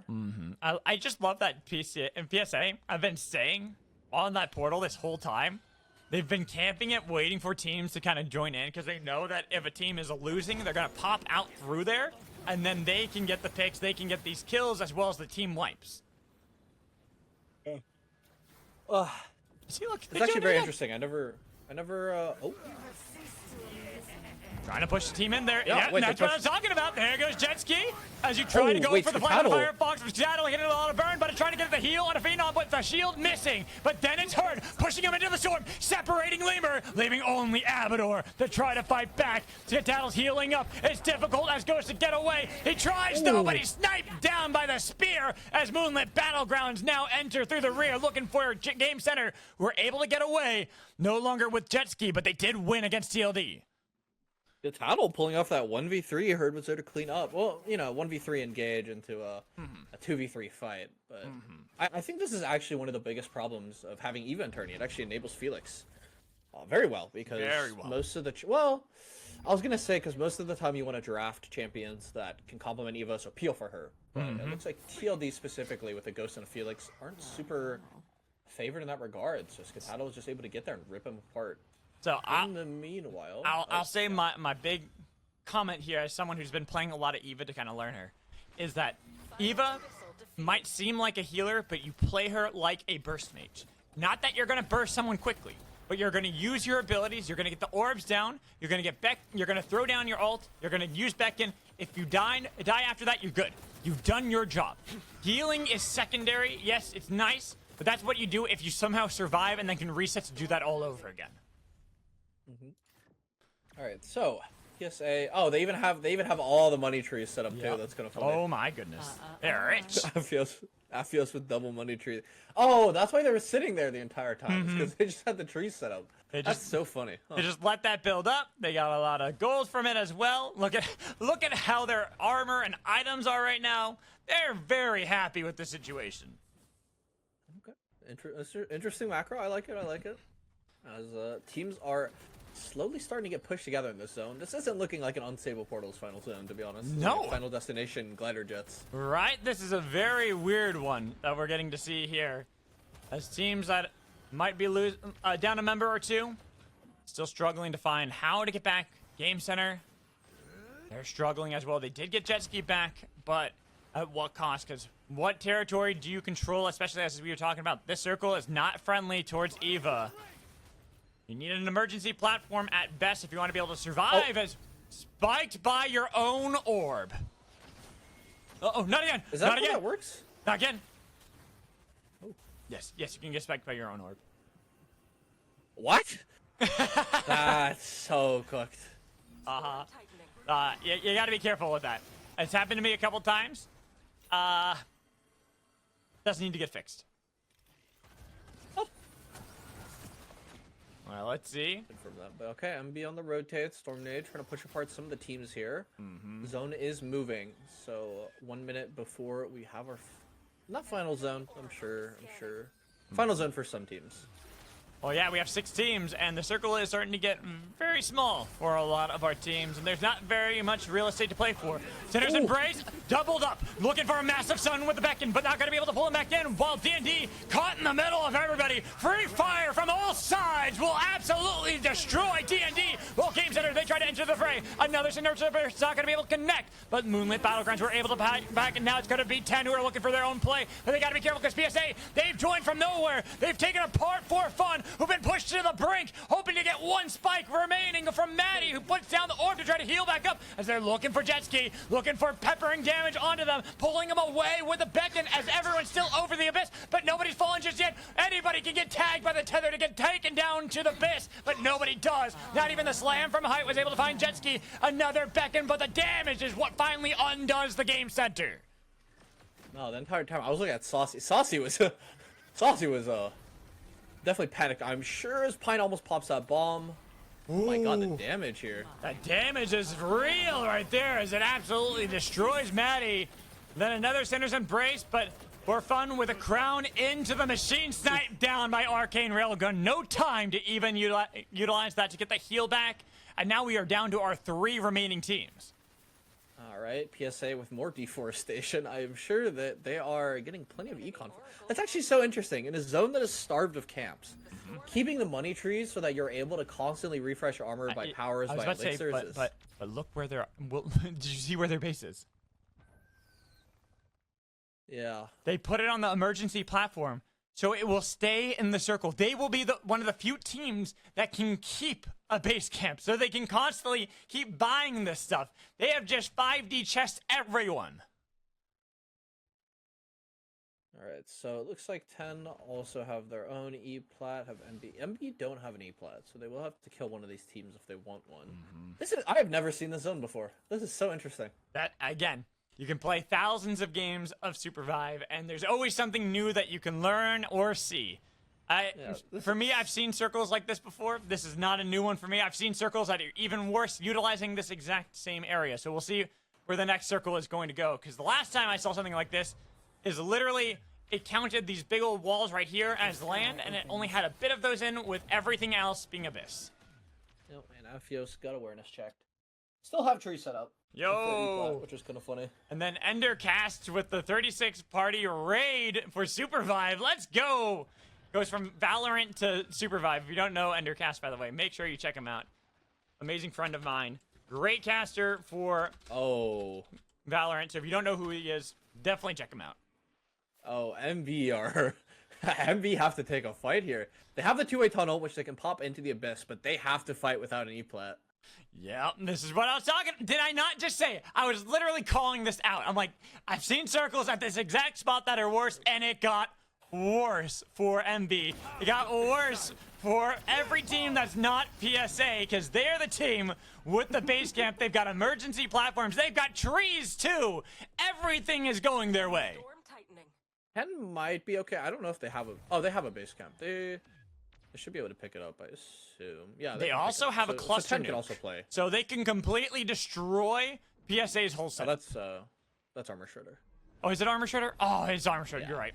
I don't know. Oh, MPR.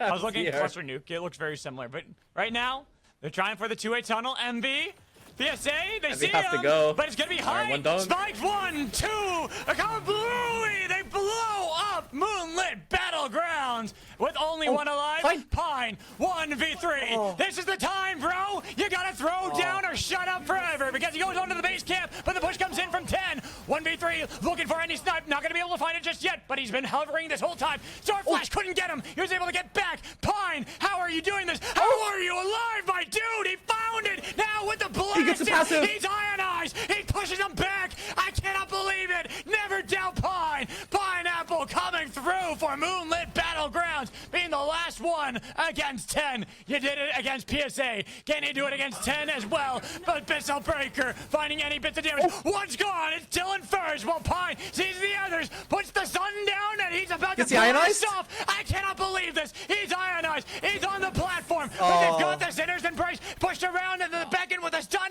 Can he get away? Yes, he can. Snipes one more. Pine, how the fuck are you doing this, my dude?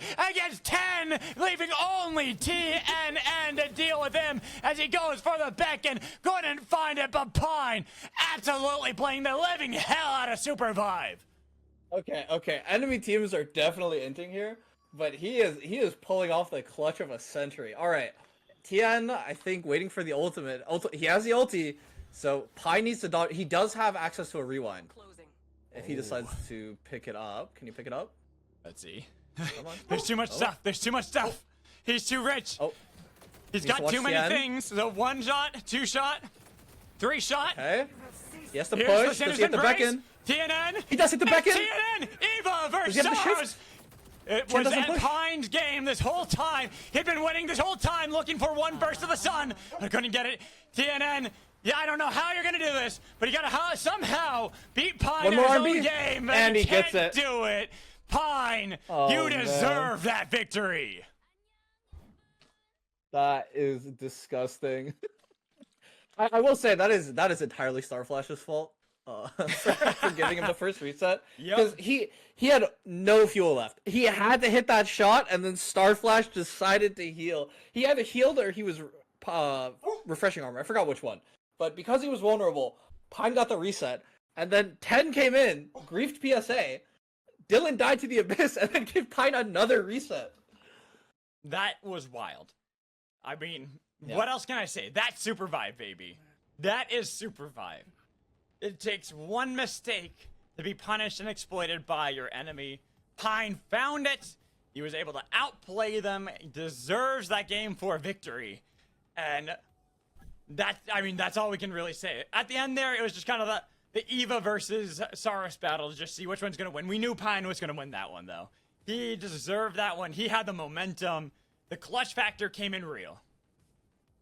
There was like a little bit. I think it was against a ghost.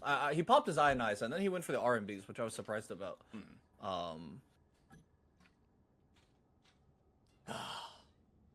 But he clutched it. He hit the shots he had to at the end. He hit the dashes he had to. It's so insane to me that like, especially considering that the way that entire fight started was because they had to take a Saros portal, I think. No, they tried Saros portal. It didn't work. I think they had two-way tunnel. They took tunnel, and then were forced to fight. Starflash got the dunk on height immediately. And then Pine just got to sit in the abyss and R&B because everyone was too afraid to push him. Yeah, you know a moment is really hype, by the way, when I'm willing to drop the F-bomb in the middle of a cast. I will only do that for very, very special moments, Pine, and that was one. So props to you. Absolutely insane. Yeah, there were mistakes from enemies that could be thrown into that one, but Jesus Christ, that was so fucking good. I'm ready for the next game, though. This is why I love Supervive. These are the moments that made me fall in love with Supervive so long ago, and why I continue to vouch for this game, why I continue to tell people this is the game you need to get into. It is just, when these moments happen. You know, also, honestly, I think one of the reasons why they kept getting peppered is because of the Saros R&B bug. You can't see his aiming laser. Oh, can you not? Yeah, you can't see the laser. It's bugged right now. So, and it looks like teams are sending in some of their scores in chat. Perfect. So far. Perfect. Right. We just need to make sure that Gina gets them for adding them up. Because she's an absolute legend, is helping us out with that. But I'm ready for game. That was only game 4, by the way. That was game 4. That was insane. Yeah. Alright, we're telling people. Perfect, yeah. Gina. Oh, yeah. Perfect. And Gina was just messaging me. She's going to put them where they're actually supposed to be on that dock that I sent her. I was putting them somewhere else because I was just like in a hurry to try to get everything in. But you do what you think is best. Whew. Alright. Alright, if players are ready, though. Yeah, if they send it to me, it's okay, but we still want to send it to Gina just so that way they can get added in. She can faster. get more of them, yeah. Yeah. That means those can be done while we're playing, while we're casting, as opposed to having to wait until afterwards. Then I have to add it all up.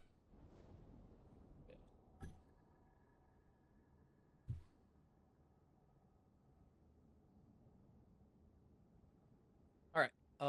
I guess alright, anyone not ready? What's the next storm shift? Next storm shift is, what did I say again? Pull them back up. Let me see. Just had portals.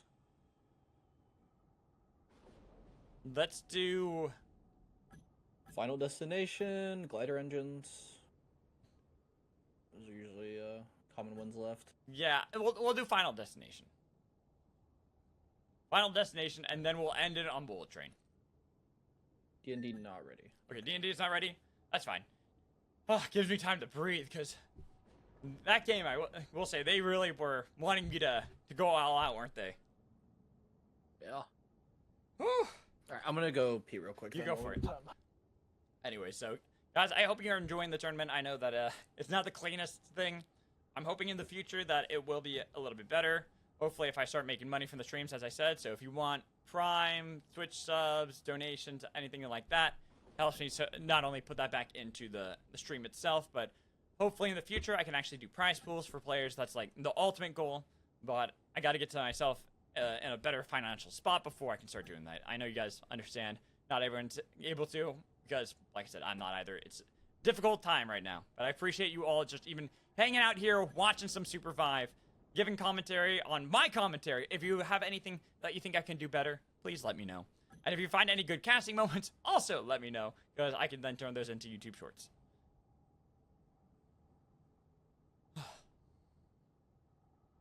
Alright, so we're just waiting for Tsunami to get back in time to eat some chips really quick. So I can eat some Cool Ranch Doritos.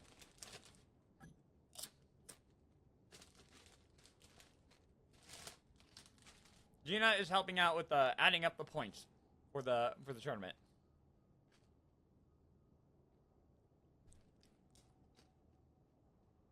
All right, so I see that D&D said R. Yep. So let's get into it. Oh, all right. I'm just eating a chip really quick. All right, no problem. All right. Final destination. Let's do this.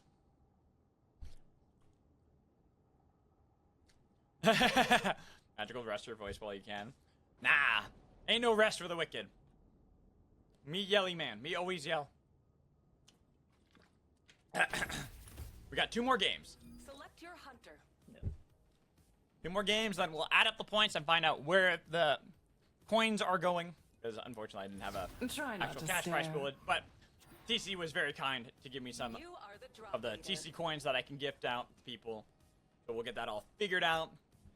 All David, I forget. But given out, just essentially. I'm gonna eat one more chip. We got some time. Yeah. Also, after doing solo cast myself, I have so much more respect for the strength of your vocal cords. It's both the strength of the vocal cords and as well as the abuse that I put them through. Being able to last for like 2 hours is so hard. Imagine we started here at 5, so we're already 2 hours. The longest I've done was a 14-hour broadcast where hell no. I was play-by-playing all the games for that. Oh hell no. Yeah, so that was a wild one. Now it's I've been through the ringer on a lot of it. I appreciate you guys being so kind out there. Follows also much appreciated. Thank you all. Game 4 was the last game. Now we're going into Game 5. It's going to be a total of 6 games that we have played here. And this one will be Final Destination, our very last one. Game 6 is going to be Bullet Train. I'm excited for that one. And everyone knows I have my train whistle always at the ready whenever we have that. Because the train doesn't go, personally to me, it doesn't go fast enough in the regular game. It needs to be boosted up. They need to give it some more boost, and then there needs to be more bullet trains for bullet trains. Just saying. Speeds up as the game continues. Also, the Final Destination is pretty interesting. Oh yeah, very I've strange. seen quite a few Catacomb. I've seen a few Catacomb games, but but not all too often. I think the weirdest Final Destination I ever saw was actually in Molten Fortress, but like almost towards the edge of Molten Fortress. like, Yeah, yeah. like right by that respawn beacon. That one was a weird one. An enemy oracle is scanning. Hey, you never know what can happen in Supervive. It's all random, so any part of the map can be the final destination. As you said, the desert right outside of Catacombs and Coldfang is going to be ours as we look for Game 5, where our teams have dropped nothing too spicy. We do see that 10, they kind of fanned out. Wellspring, Chaos Steps, Molten Fortress. Going to eat up a lot of the farm solo. A lot of that gold solo too, but as you were just pointing out right there, Tsunami, we do see Moonlit Battlegrounds heading down to Coldfang Keep, and they are going to cash in on a lot of gold. Oh, and there should be a fight over this armor here between, I assume, Cat and IRS. Kind of spaced off, eating some shatter. Give us Oh my god, that bash damage. Nice bash on Ophiudanus, and now they're going to push forward with Lons, taking down the Eva pretty easily, leaving only Ghost Malone and Mirror Vigil to scatter in 2 directions. This is going to be the chase. Which one do they want to go for? They kind of were looking like they wanted to go for Ghost Malone. They then opt for Mirror Vigil instead, having that gold armor. Definitely going to be a more valuable target, but does seem like it's going to be difficult, even if it's early into the game, level 2. Don't really want to chase down Celeste too much, especially because she can easily spike you. Just fan out some of the icicles over the abyss. Kenneth, very well practiced on this oath. Mortar doing a lot of damage for Mirror Vigil. Might actually be able to throw this back on to Kenneth. Doesn't continue forward because any misplay, getting too close, could be it. But Mirror Vigil does outplay Kenneth with the help of the mortar. Storm tightening. That was actually, yeah, that was really well played by Mirror Vigil, level 2. Well, also kind of sold a little bit. Yeah, he went It's too all far. good. It happens. It It does. happens. He had the blood in the water. He was ready for it. He was like a shark, but unfortunately, just got kited around for too long and got caught in the net. Oh, and it looks like Lods wants to try his odds, no? He's looking for Mirror Vigil. Again, looking for that gold armor, but this time around, Lods does have the gold armor themselves, and it's a bit easier for this Jhin to get close to Celeste, like right there. But the Twister helps out Celeste and allows Mirror Vigil to get that elevation over Lods as he tries to go for the blink over. But another And he gets it. cancel onto the Twister does find the knock eventually. Yeah, and in the meanwhile, I think that was... Oh, Red took out Red, and that is MEV out to PSA. Wow. This is a really interesting box. Yeah. Very strange one. I assume Void. Yeah, I'm assuming Void too, but unfortunate for Mev as well, because this team started off so strong into the Happily Eva After. And I was really hopeful for our only EU representative with how well they were playing, but lag is also a thing. Gotta give them a lot of respect for being willing to play on such ping in the first place. And even how well they've been doing up until this point is respectable and commendable. Yeah, and then also, as we noted before, MEV have a very ult-centric comp, so having a day one fight against a team like PSA, which have that KP, as long as he hits a cook, KP pretty strong day one. And then Ghost, also very strong day one, obviously, with the nade. Doesn't rely on his ulti for much other than zoning, so matchup kind of written in the stars there. Yeah. Now we are having our first circle and first descent into nighttime. Looking at the teams, and they are all starting to move down south as we expected, but this is where they're all going to start meeting right outside of the desert, right outside of Mana Coils.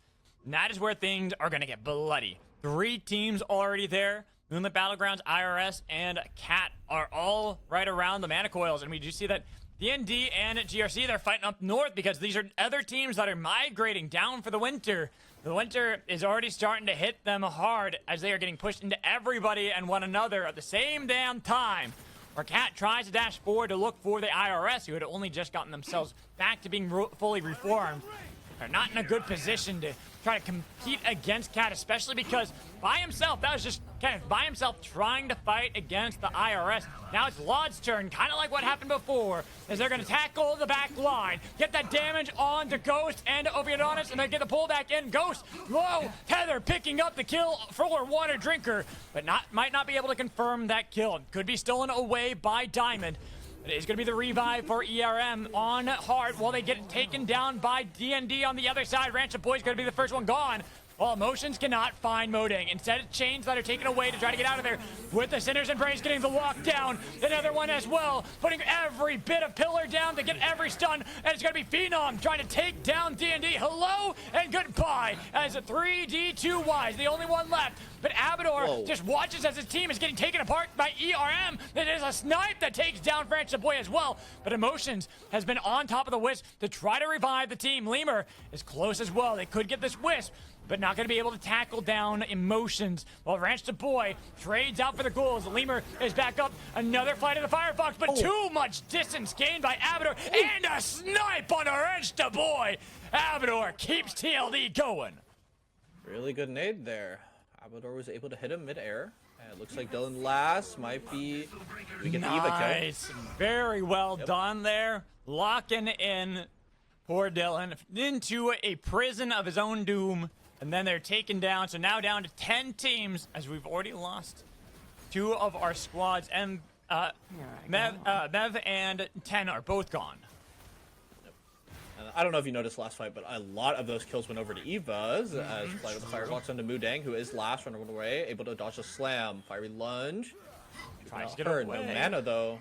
That's the rough part. They realize that, and that's why they're continuing. They are making sure they can punish this. See how low he is, and they want to take out Modang, who has barely any health, and a chain plus anomaly missed it, went under it, so wasn't able to grab it. It's going to be the anomaly from Herd to take out another team, but right before them, IRS had barely fallen before ERM, so the placement will go over to ERM while in the desert. Cat struggled against TLD. Anomaly had separated the fight with Anomaly back to try to see if he can rejoin. Kenneth getting a little bit of damage onto Lemur, but a lot has been done with the hammers, even though they were able to pick up the kill on the other side, and then the Flame Shield to take down Kenneth. It's going to give enough time for the Game Center to try to see if they can punish the low health on TLD, but Orbs of Argus have now gotten themselves in a good position, and they dodge away from the Sinner's Embrace. Instead, they're throwing down that damage with the tether connected, burning down Jetski. The burn almost was enough, but still, the chase is there from Phenom. Instead, looking for Herd, because Katato can do the same to them. Becken kind of making it so the Anomaly was forced, but he went over the wrong side. Now, we see that Phenom finding the flank with that Anomaly, but it's given enough time for Herd to be able to get enough health, while Lemur had to put down the anti-mobility field to be able to survive. Anomaly to separate, getting away. GRC might be able to survive, but it's going to be because they had their Brall get away. Yep, and then in the meanwhile, looks like Dom on the losing end of a fight against Double F. Madly now last trying to escape from Zen, who has no mana, putting down the E-plat, has an RMB. Can we jump in the orb? No, we're flicking away. Look away. Small island. Health is there for Dom. Madly, gotta have a heroic player and a heroic snipe onto Zen, but Zen chase down, does get the snipe because eventually he had to use the glider, and now Saucy Hack against Madly, 1v2, and now the 1v1. Has a lot of damage, dodging away from the Arcane Railgun, but Madly needs to heal up. That's why he is not ready for this fight just yet. Said he might be able to take some stuff away before he can re-engage, or he can move up north towards the Catacombs Revive Beacon, while TLD continue to chase Herd. This has been such a long commitment for TLD, but they have not been punished. Nobody is nearby them to actually take advantage of it, not until we see that a flank from Phenom will finally end the chase. They burn down the scorched earth in the desert to fry GCR. And now, 7 teams out, almost down to half the lobby, and we aren't even down to day 4. I mean, when you have this kind of a final destination that takes everyone in one direction, everyone had started up north, and have a lot of these fights that end up working that way. Cat! Havlod still alive. He hasn't been able to find that respawn beacon. He was hoping to be able to get onto that one right there. The PSA are defending it with their lives. They're not letting any team have an easy way in. Did they notice? Maybe. Does he go for the spike? I was wondering if Spike on maybe. Appius? No. There's no crown. It might not be worth it. Dom finally gets spotted out. Lemur, he found Madly alone, and that's going to be a nice kill, too, for TLD. Even more points gained for them. Oh, Becken for all the way Becken. in, but this gives Phenom an engage. I was about to say, that perhaps? just gave Felix this great engage. FF, they thought they wanted it at first, but it was a difficult one. Maddie healing up Zen the best he can, but Abador's on the back line trying to get rid of the healer. But this whole time it's then Zen turning their attention on a ghost, looking for the snipe from the arcade railgun, but with Lemur defending, both sides healing up the best they can. Orbs of Argus to get them back to full, but they got the chains connected and they're trying to go for the re-engage, but they're trying to see if they can separate it instead. Blast back with a spike grenade. Brawl's gone, and only Eva's left. Maddie's got no way out of this one. They can chase those on down fairly easily in the desert, but Becken to create space as Maddie's still running away through the desert, but hot on their heels, Abador to eliminate another team as he's looking for that snipe on Maddie. Nice, use the Sinner's Embrace to try to see if he can separate for a little bit longer, but even with the Twister, feels like it was always doom for FF. Yep, and in the meanwhile, with that fight going on, Lots was able to get the beacon res. The storm's eye is drifting. Beacon res. Move carefully. Teams near all fully formed, so 5 teams remaining here. Moonlit Battlegrounds, one of our top contenders, TLD as well.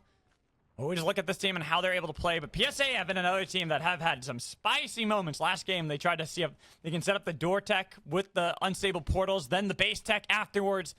If it hadn't been for Pine and his absolute godlike abilities, they probably would have won game 4. Now, Starflash with...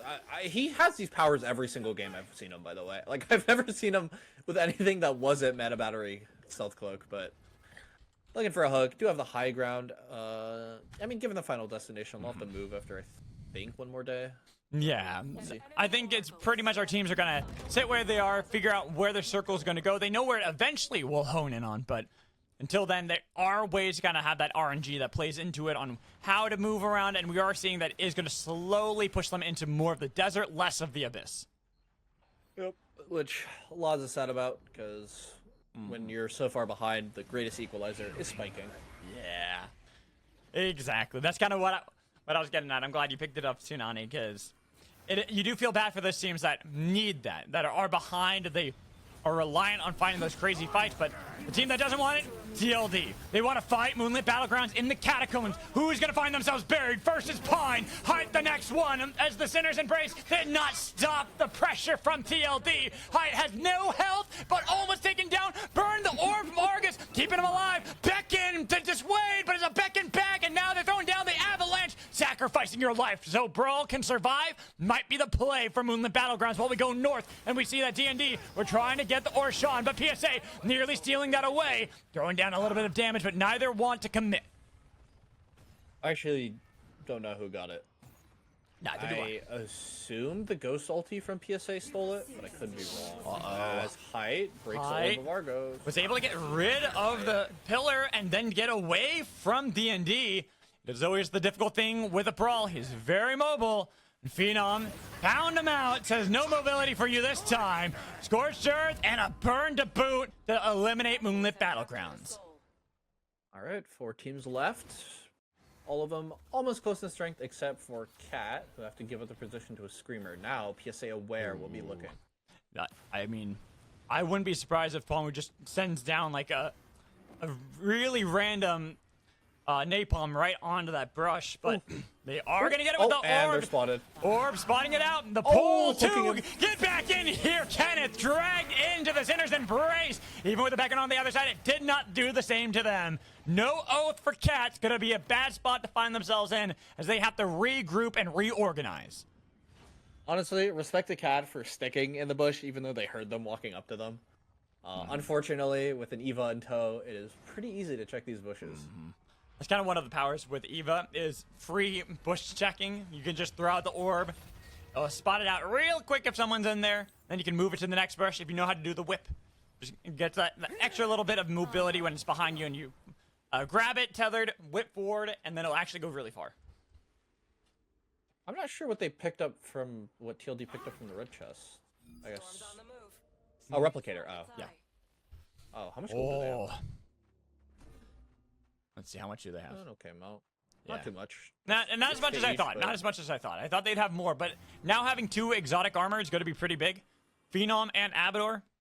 Of course, those are the ones you're going to give it to. Crown 4 Lods. Typical play for Cat.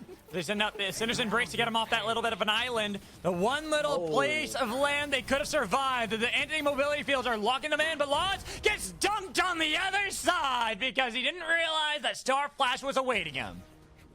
Yep. And he wasn't able to send the clone through, which is interesting. He had I already thought used the would clone. Just go through. He had already used No. Like his clone got stuck in the wall. Oh, did it? I think it's because he missed. Oh, maybe.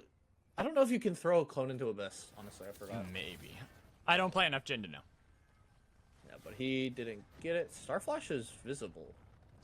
This reminds me. Oh, do they have a no? I don't know why, but this always reminds me of Indiana Jones. Whenever I see that they're in the desert and there's a lot of these boulders everywhere, that's just my first thought is that they're Indiana Jones, and we gotta have. Now we need a hunter that has a whip. You can just start whipping people.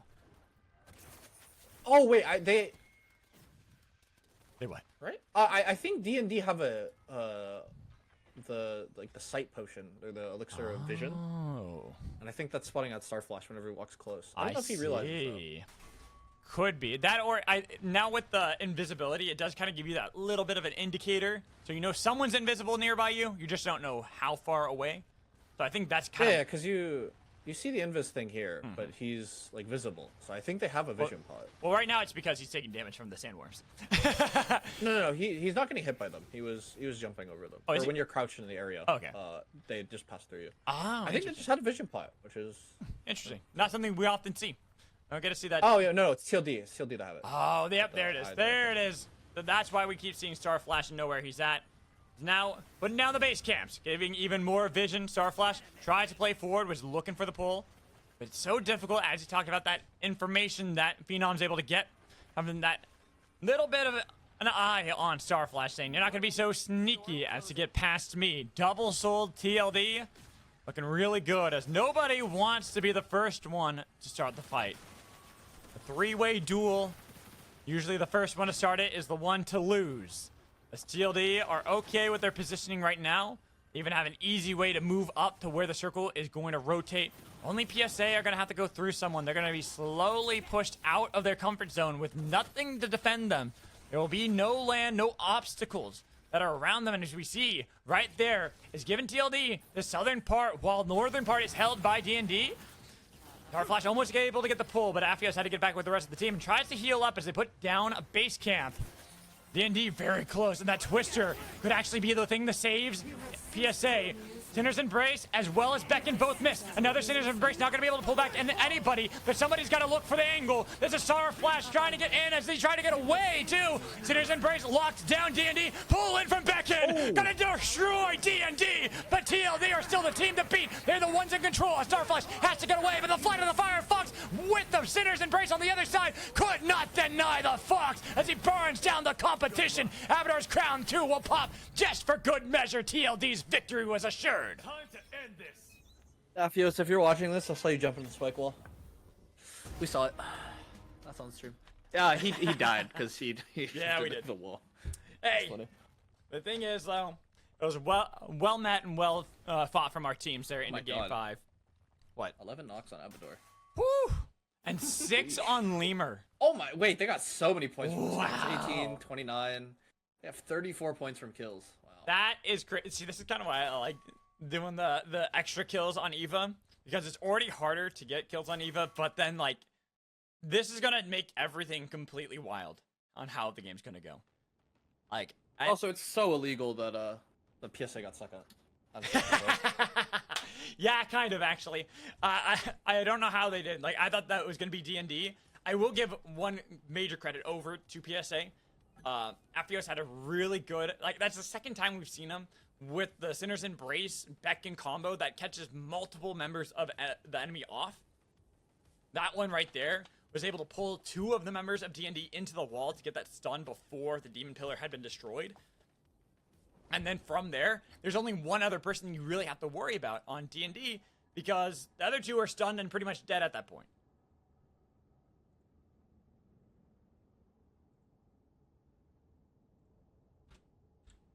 All right, so I think we are waiting a little bit because we need a few minutes before starting the next game. One of the players said that they needed something, I think.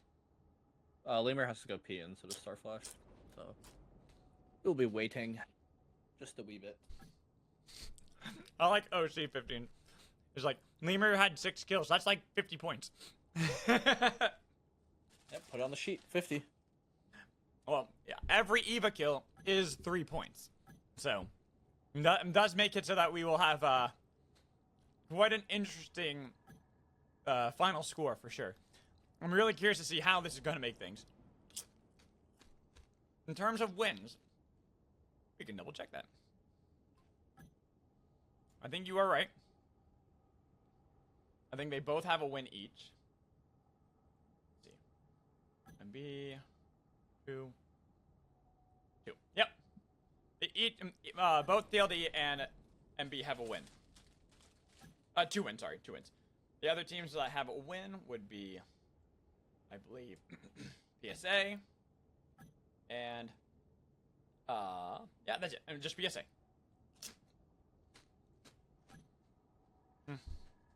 Wait, Starflash back? Let me check. Oh, Starflash back, okay. Alright, cool. If players are ready, let's get into it. Our final game of Happily Eva After. We'll find out the exact points, because even with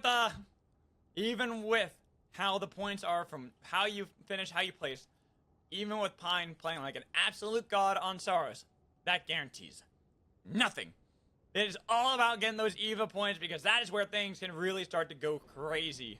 I'm expecting them to be so, but Yeah, also, Bullet Train's the last one, right? yes, it is. We're hopping aboard the bullet Alright. train. Alright, dropping for the last game. Choose wisely. Try not to One more stare. chip before we start because I'm getting hungry. You are the drop I leader. feel that.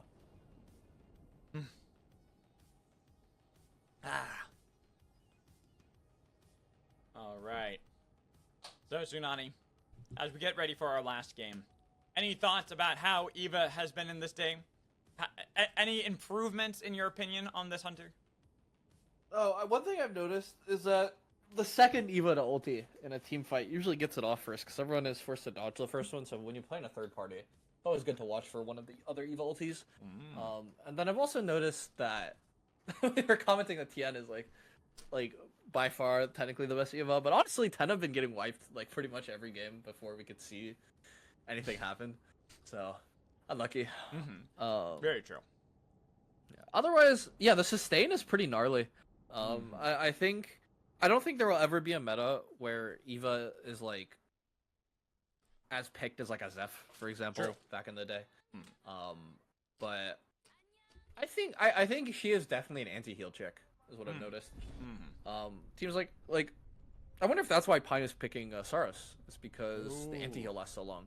Ooh, that could be. Pine has also been looking really good at it. So let's be honest with that. I mean, to be fair, he is like, I think he's like M2 Saros, which is pretty funny. Saros is like a very, like, if you can hit your RMBs, if you can hit your bomb, that's pretty much like half of it. Here we are, the breach for a 6th time, our final game of the Happily Eva After, before we'll add up all the points and find out who is the best Eva player or just the best team with Eva on their team. But now we have people dropping already at Coldfang.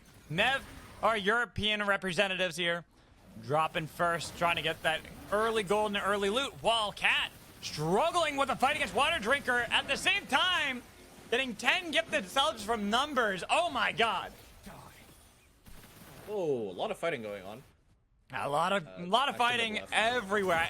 You know why? It's because it's the last game. They're trying to rack up the points as they can. They want to get this as it's a fight, and IRS, our first team, eliminated in the last game of the Happily Eva After. Wait, I panned my camera, and then Kenneth just got a double kill. What? Yeah. Seeking. Wow. Oh my god, every team is fighting right now. It's because it's the last one. They know it's do or die. They're looking for the points. They're looking for every kill possible. Back into Keep Jet Ski there, as it's Dommy or Mommy finding Academy to be theirs. Oh man, I'm so sad I missed. How the fuck did Kenneth get a double kill? Too much stuff happening at once, that's why. It's A-okay. But Kenneth showing off the mechanics of Oath early game and how much damage you can actually do with that hunter. Just to defend myself, I was like, oh, I saw 2 people from Ranch's team die, and I was like, oh, they might get wiped. I want to see that. And then, like Ghost Malone wasn't even like on Kenneth's screen, I think. So, okay. Anyways, well, that happened. I was gonna comment 2 things. First, it's funny that Mev finally got to land Coldfang. I think they were forced off Coldfang in like the first 2 games, and then just never landed there. Yeah, I think so too. So they finally got uncontested, which is funny. And then I also thought it was funny that Cat like somehow found IRS again. Me too. The last game. They just constantly are doing battle, and here, Cat is able to beat the tax collectors at their own game. They collected everything possible, and now already in game 6 we have a team eliminated. Don't run. All right, well, Possible. Fighting. This is the most bloody game we've seen so far. ERM trying to get away from D&D. Spin dash in over the lava. Back in to drag him back in and make sure that Emotions is going to be the first casualty for ERM. Forced to take the rings away. They will be able to get back to Kobayashi's at state time, so they should be relatively safe. Oh, they switched their champs. Ranch was on Ghost for the past like 5 games. Yeah. And Emotions was on Eva, but they switched, and Emotions on Felix. Yeah, swapping it up last game, trying to see if maybe that'll be a little bit better for them. Seeing the tech with other teams running that Felix and Eva comp. Wonder if that's why. I assume. Oh, okay. Kenneth waiting for the turtle. Now swinging in. Oh, out of nowhere! Just pulled in. What a long turtle pull. Almost is able to find Diamond and Hello as they're both healing to get out of the boat. And Ion Acres, they've got 3D2 wide to defend and push back Lodge, but it's going to be a Beck getting them back and forth as they go back and forth over the abyss. Nobody falling, nobody dying just yet. But we do see there's a fight all the way on the other side as Madly was able to find the picks all the way up north. We got to go to Dom and GCR who are fighting in Dawn Caps. It is going to be Dom who take first control, forcing Herd away. This is looking like Dom's best game so far. Yeah, and I think Herd will get chased down by Ponyboy, because you'll notice that Ponyboy has items. and her doesn't, so there is a haste difference. In the meanwhile, it looks like Cat were able to route 2 members of D&D. Lods and Kenneth on that tandem. Now just 32 Y last. Man, there's just a lot of fighting going on early. Because 10 only have Dylan up. It looks like Dylan was able to get away, but PSA almost fighting against FF. But FF not actually chasing this down. Dylan, oh no, not again. He's got bugged twice. There's been 2 bugs for 10. Talking about the AFK bugs that have happened a couple times here. And I don't want that to happen to Dylan again. There is the train, but it looks like him and Hurd had the same idea. They both wanted to board the train, but Dylan's like, yeah, you know what, never mind. I'm surprised he didn't try to bash him off. I feel like that's pretty chill for Oath, as Luca steals the kill away. Luca taking down the rest of Mev, trying to get away from Mana Coils, going north, maybe going towards a revive.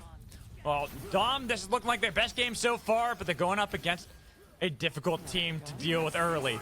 DLD already starting off the wombo combo with the pullback in with a napalm too. Just struck down on a Spooply, and even if Dom were able to survive, Madly and Ponyboy couldn't put the rescue turtle down in time to bring back their Eva.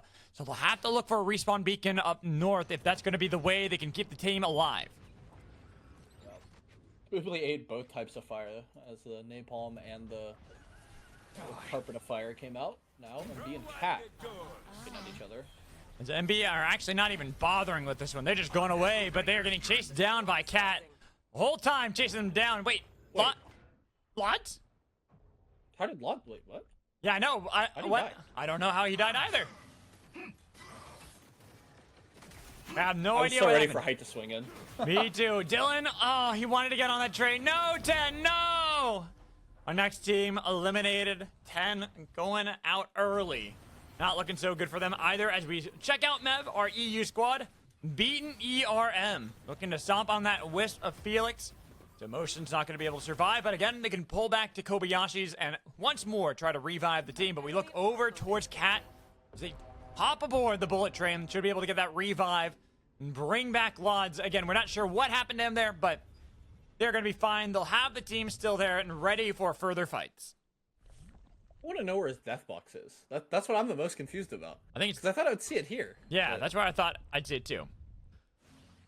No idea. Very strange. Like, maybe it bugged up here, or... I'm thinking it's that blue one on the tracks.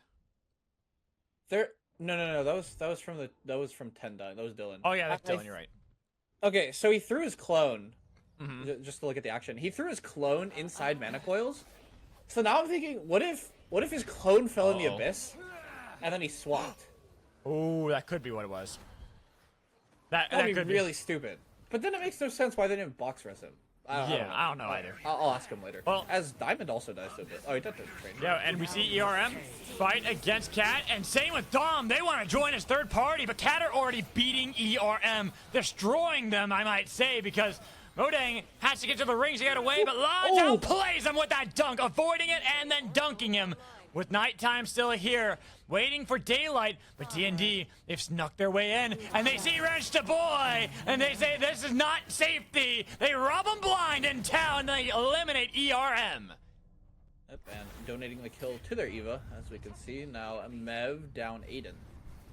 Down an Aiden, but up a Luca. Still have Eva if they need to, getting those extra kills that we were talking about, the extra points. As well, soon it is going to be daytime. They can go towards town if they want to. But it's going to be risky, because right now, that is where a lot of teams are fighting. D&D are still fighting against Cat. Lots will get out of there with a clone, but Dami or Mommy, this is their best showing so far in the day. They are ready to find Cat, who don't have anyone to back them up. Lots isn't even going for the play into town. Instead, he's deciding to get out of there completely. Well, Mev are going for a heart revive in Kobayashi's. Yep. Looks like he just wants to wait. Wants to res Kenneth's box, but Dom are camping it. Oh, actually, it's going to be able to get it. And while D&D had vacated town, they are the ones that are getting punished. We see that Kenneth got revived on the other side. Water Drinker, unfortunately, not sure where her death box is, but not going to be found for quite some time. Is it still in Kobayashi's? Okay. I couldn't remember where they had fallen, but we're seeing a lot of respawn beacons that are being channeled at the moment. D&D Not quite enough time for that phase walk to get into Kobayashi's, while PSA are chasing 3D2Y and see him over the abyss. An easy target for them to strike down. Oh, wait. Pamu. Did Pamu. Pamu die because... Yeah.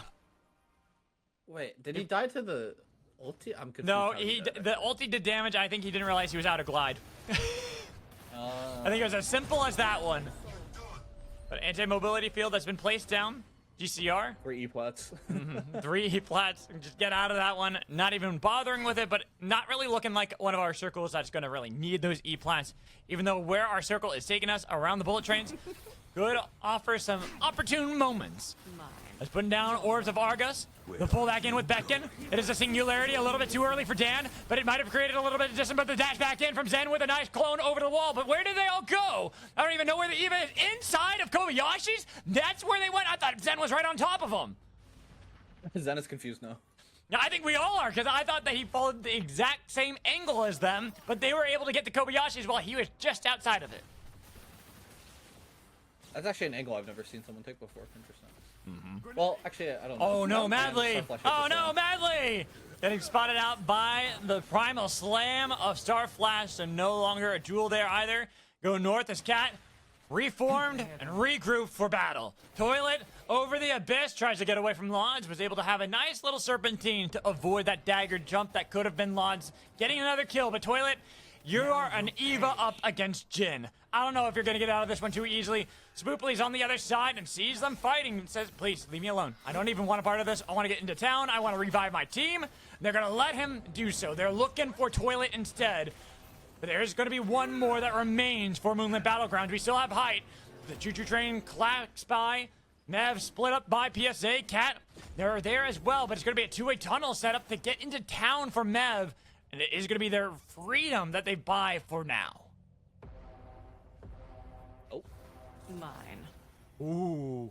Almost the back in there. Looking for these pulls. Another back in.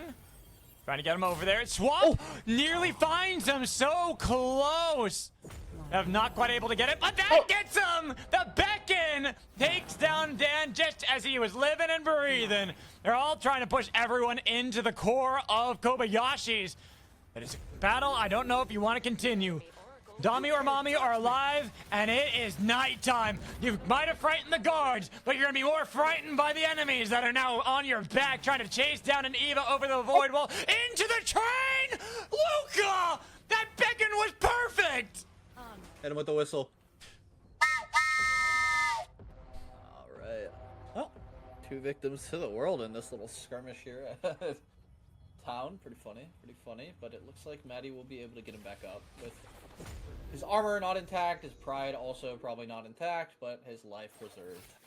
But what a play there from Luca. I don't even think... I wasn't prepared for that one. I was kind of thinking, like, you can, kind of like how you could technically pull someone into a train as Kingpin, but we're not going to see it, right? It's probably not going to happen with players that are still getting used to it. Nah.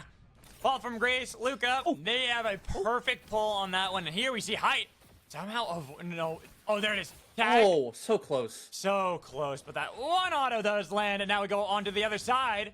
As we see that D and D are trying to get away, but Maddie's already there, and they see hello, and hello spikes back as he was able to get one spike, but it's going to be the chase down from the rest of FF to eliminate D&D.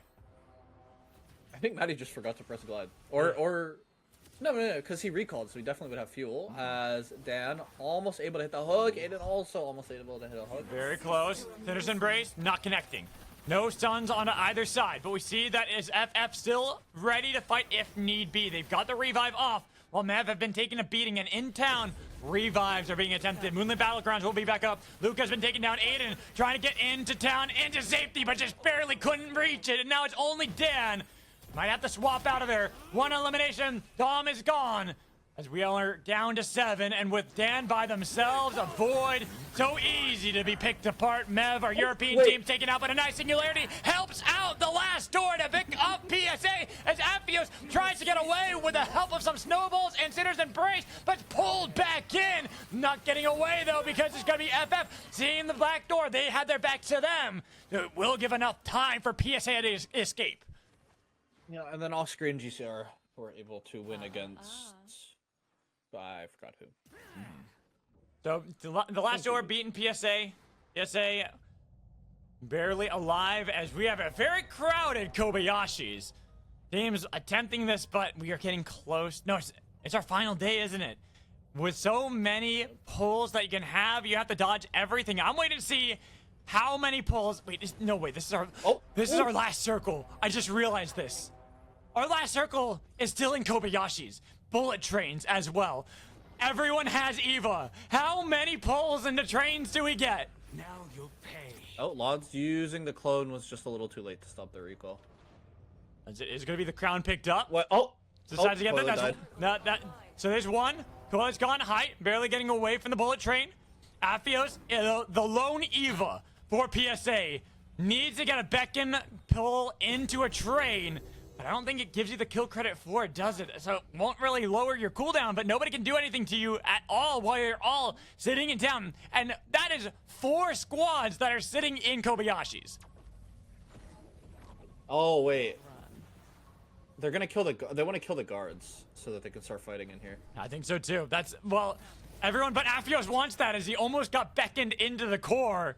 And we know what Afios' play is. He wants to pull them into the train. The two-way tunnel is also there to help out a little bit and pull teams even further into the bullet train. But they are not going to have an easy time. The last door, not even where'd that town guard go? I'm not even sure what happened there. He's definitely bugging. And I'm waiting to see what happens. Because, Tsunami, there are 2 teams that are sitting outside of town, and the circle now is going to start forcing teams out. Yep.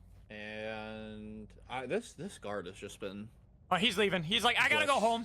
Bye, guys. No, he's just glitched. Oh, is he glitched? Okay. Yeah, they're all...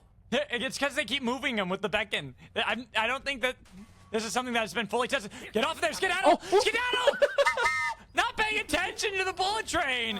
It's taken down. Wait, he can't res. They're gonna pull him. Let's see. You should. Pull him in time. Don't run. There it is. Pull. Not gonna let that Felix come back up. Afios has 15 seconds. Air blast. Do you have enough time? Oh, no, looking for that pull. Backing away again. And this is PSA. They got lucky the circle stayed in Kobayashi's for so damn long. Because that will be our 6th team now fully reformed.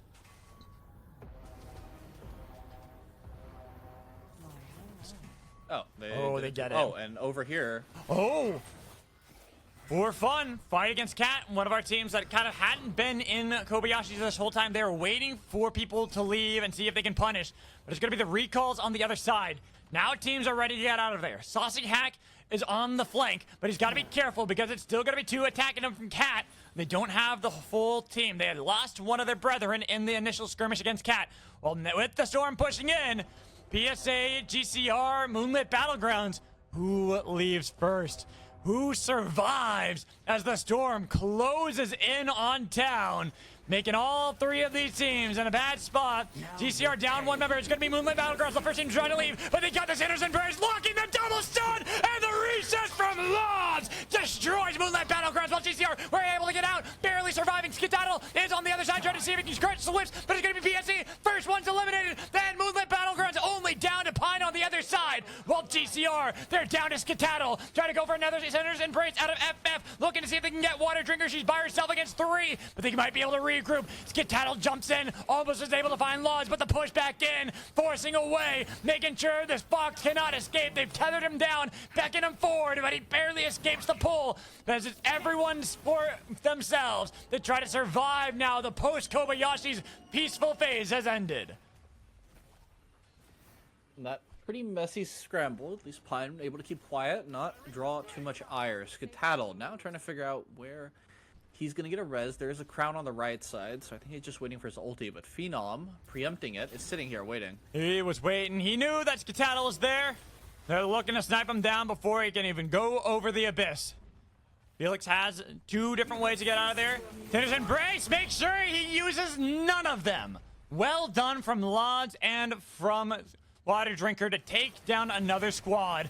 But now they got to deal with the high ground TLD. They own this. Missing the Sinner's Embrace is going to be bad to start it off.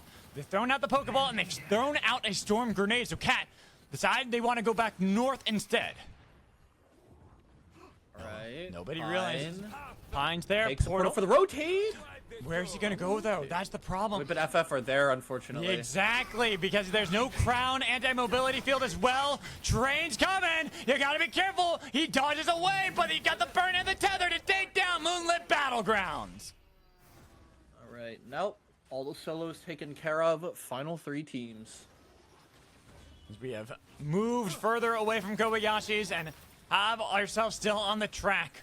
A lot to play for, a lot of pull potential from every team. No one wanting to start it off.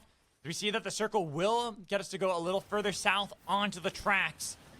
Teams trying to take advantage of the little bit of terrain that's nearby for now, but nobody landing anything, nobody wanting to start it off just yet. Maddie almost got naded into the train, I think. But looks like he's fine. Sashay. No problem. TLD having the Chonkers on the high ground, actually making it very hard for them to get pushed into. Lod's using the Storm Nade. Trying their best to get control. I like this from the side of Lods.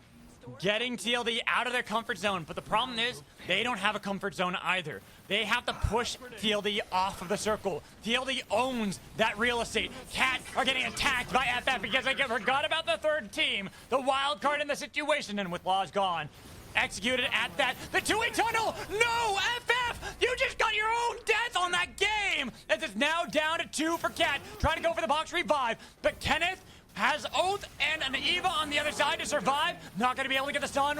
Not going to be able to get anything. They are peppering down the damage, and TLD are peppering down victory. They will have the full glory in this one, as it is going to be 3 wins here in our Happily Eva After event. Kenneth, the last one, almost taken down by the train, but they're trying to give it to Lemur. They want to get the points, and they are letting him do so, but you got to make sure he survives beforehand. Wait, I kind of almost got the fucking ground res off. If he... I don't know if that auto kills Lemur. But that was so close. TLD trying to gift over that kill almost griefed. It did. Kenneth hit that combo almost perfectly.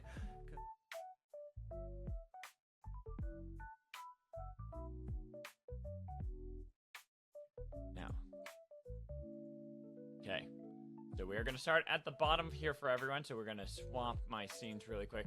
So, drum roll. So we'll start at the bottom. We'll work our way up. At the bottom. Ellie, I don't need your input. Look, I appreciate your input, but I don't need it. Okay, so at the bottom we have IRS.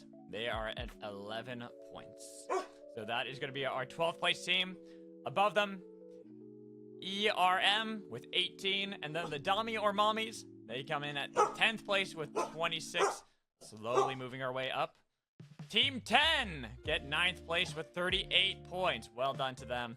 Getting a lot of those points up there, especially with Eva. But then we move to 8th place.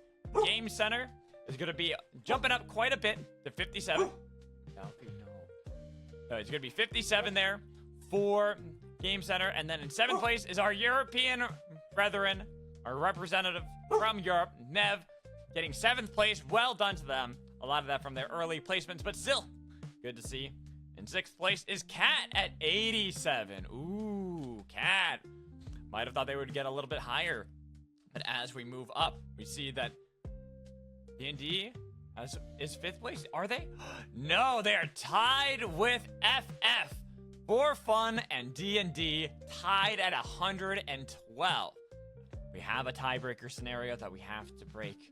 And I know of only one way to break it, but we will go through the standings first for the rest of our teams in order to do so. So 3rd place, PSA at 115. Only 3 points above those other teams. So close. Oh wait, I'm not even showing it the whole time. I'm bad at this. And then, in 2nd place, Moonlight Battlegrounds, 123 points, which leaves 1st place, TLD, 173. Absolutely crushing it when it comes to their points. Now, I'm saying there is a tiebreaker to decide. I'm not going to make players play a whole nother game. So what we're going to do instead is we are going to go here. Zoom in. That is on the spreadsheet. Yep. Team 10 didn't get 10th. So, our teams were, let's look again. The Tide, FF, and D&D, right? Yep. Move them here. Now, it's going to be down to who had more Eva kills.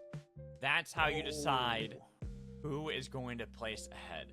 So, D&D, and we're going to count, we count the red ones. We already had it separated, right? So if we count them, I'm not counting the points they gain, just the regular kills. So D&D, 2, 4, 7, 11, 14, 17. They had 17. Right? So 17. The thing wants to work. 17 Eva kills. There we go. Now we go down to FF. How many Eva kills did they have? 1, 2, 4, 6, 7, 8. Only 8 Eva kills for them. Which means we gotta change this up really quick. We gotta grab this. That over here. Just do that. Do that. Move them here. They'll go here. Grab that. Move that. Do that. Move that here. Boom. I think I hit with an ad break. Wait. Oh, I got hit with ads. No. No. Because it's a delay, so it's like I don't even know. Some people got ads. Okay. Well. We're back. Okay, but back, there we go. They're back. So, okay. Our teams are first place prize goes to the last door. With Lemur wants to know how many points TLD got in that end game 5. All right, I'll show the math for that. 33 kills. The last door is right here. So 6 kills, 18 points. Keep in mind, Lemur's total was 17 kills throughout the whole tournament. Times 3 is 51 points gained by Lemur. 51! Like, if we look at the rest of the board, who's close, Hello was actually doing really good as well, but Hello also, it might seem a little awkward because Hello did swap back and forth, but 51 was for Hello as well. Which, honestly, I think is why D&D were able to do so well.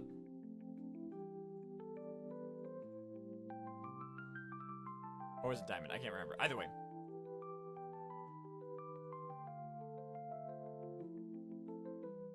But still, we have insane points. Like another one that got insane points, but wasn't even playing Eva. Lots.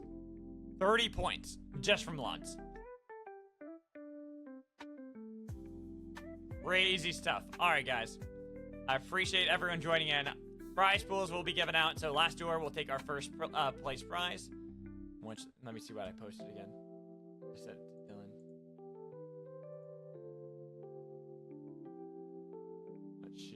Let's go up.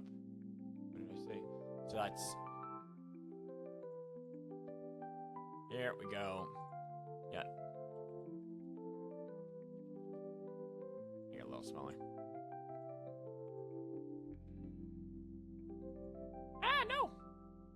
Do that.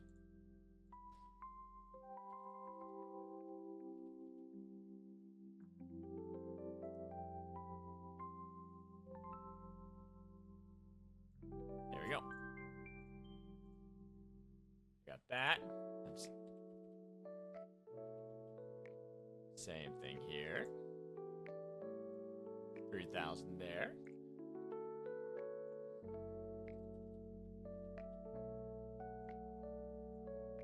That there. And then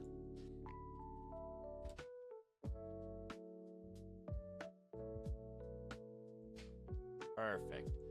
So there we go. That's how our points are going to be passed out to everybody.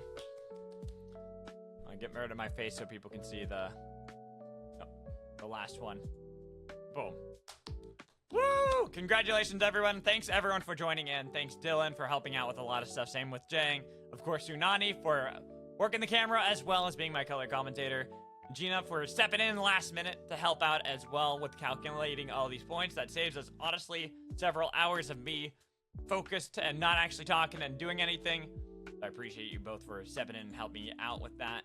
And I just am going to say thank you to the whole community for coming in. Numbers gifted 10 subs, which means a lot. Thank you guys. Any donations, any subs that you give help me so I can try to do this more often. And I'm hoping, you know, knock on wood, in the future, I can actually start doing cash prize pools. Sadly, right now, I'm just not financially in a good spot where I can't afford to do that. Hoping one day I'll be able to. But we'll see. That's for the future. For now, I'm going to message Swift so that people can get their coins. And I hope you all have a fantastic rest of your day. I'm going to just go and find someone really quickly to raid so that we can give them some viewers so more people can keep playing Supervive, keep having fun. Let's see. I kind of want to look for someone new. Give me a second. Oh, that's not the one. I want to look for someone I've never given a host to who's playing Supervive. Someone that is new to it, just learning the game. 'Cause normally I would just go for like Lemur, Throcane's on, Toilet's on, but I want to share some love. Good night, Bay God. So let's see. Peace out, everyone. Later. Bye. I just hear Lemur talking on their stream as well. Oh, and then speaking of which, Lemur comes in. Lemur, I don't know if you saw the scores. I'll pull up the final scores. Winners race right as I was about to end the stream. Okay, we're not. Well, I'll pull up the finale, final points one more time, so everyone can see. So here you go. TLD win 173. Moonlit Battlegrounds. Thank you guys. I appreciate you all. And I'm sorry I can only do the coins. Like I said, I want to do more in the future. I just am not financially in a spot where I can. It's one day I will, but just not right now. So thank you everybody for participating, for playing in this one. These are the final scores. I just appreciate having you all join me for this. And I've learned a lot about hosting and organizing tournament. So hopefully next time it will be better. I will say, since Lemur did raid and I did leak it a little bit earlier, May 17th, make sure to save the date because that is going to be my birthday, and I'm going to do a birthday tournament to celebrate for everybody. So we'll have like a big event that'll both be NA and EU that I'm hoping to be able to do for everybody. So yeah, I appreciate you all joining me for this one. For those that played it, thank you guys. For everyone who watched, I thank you as well. I had a lot of fun. There are definitely some incredible moments. There are some incredible moments that were going on. So I would stick around longer, but I am hungry too. I need to go eat dinner, as Phenom's talking about that too.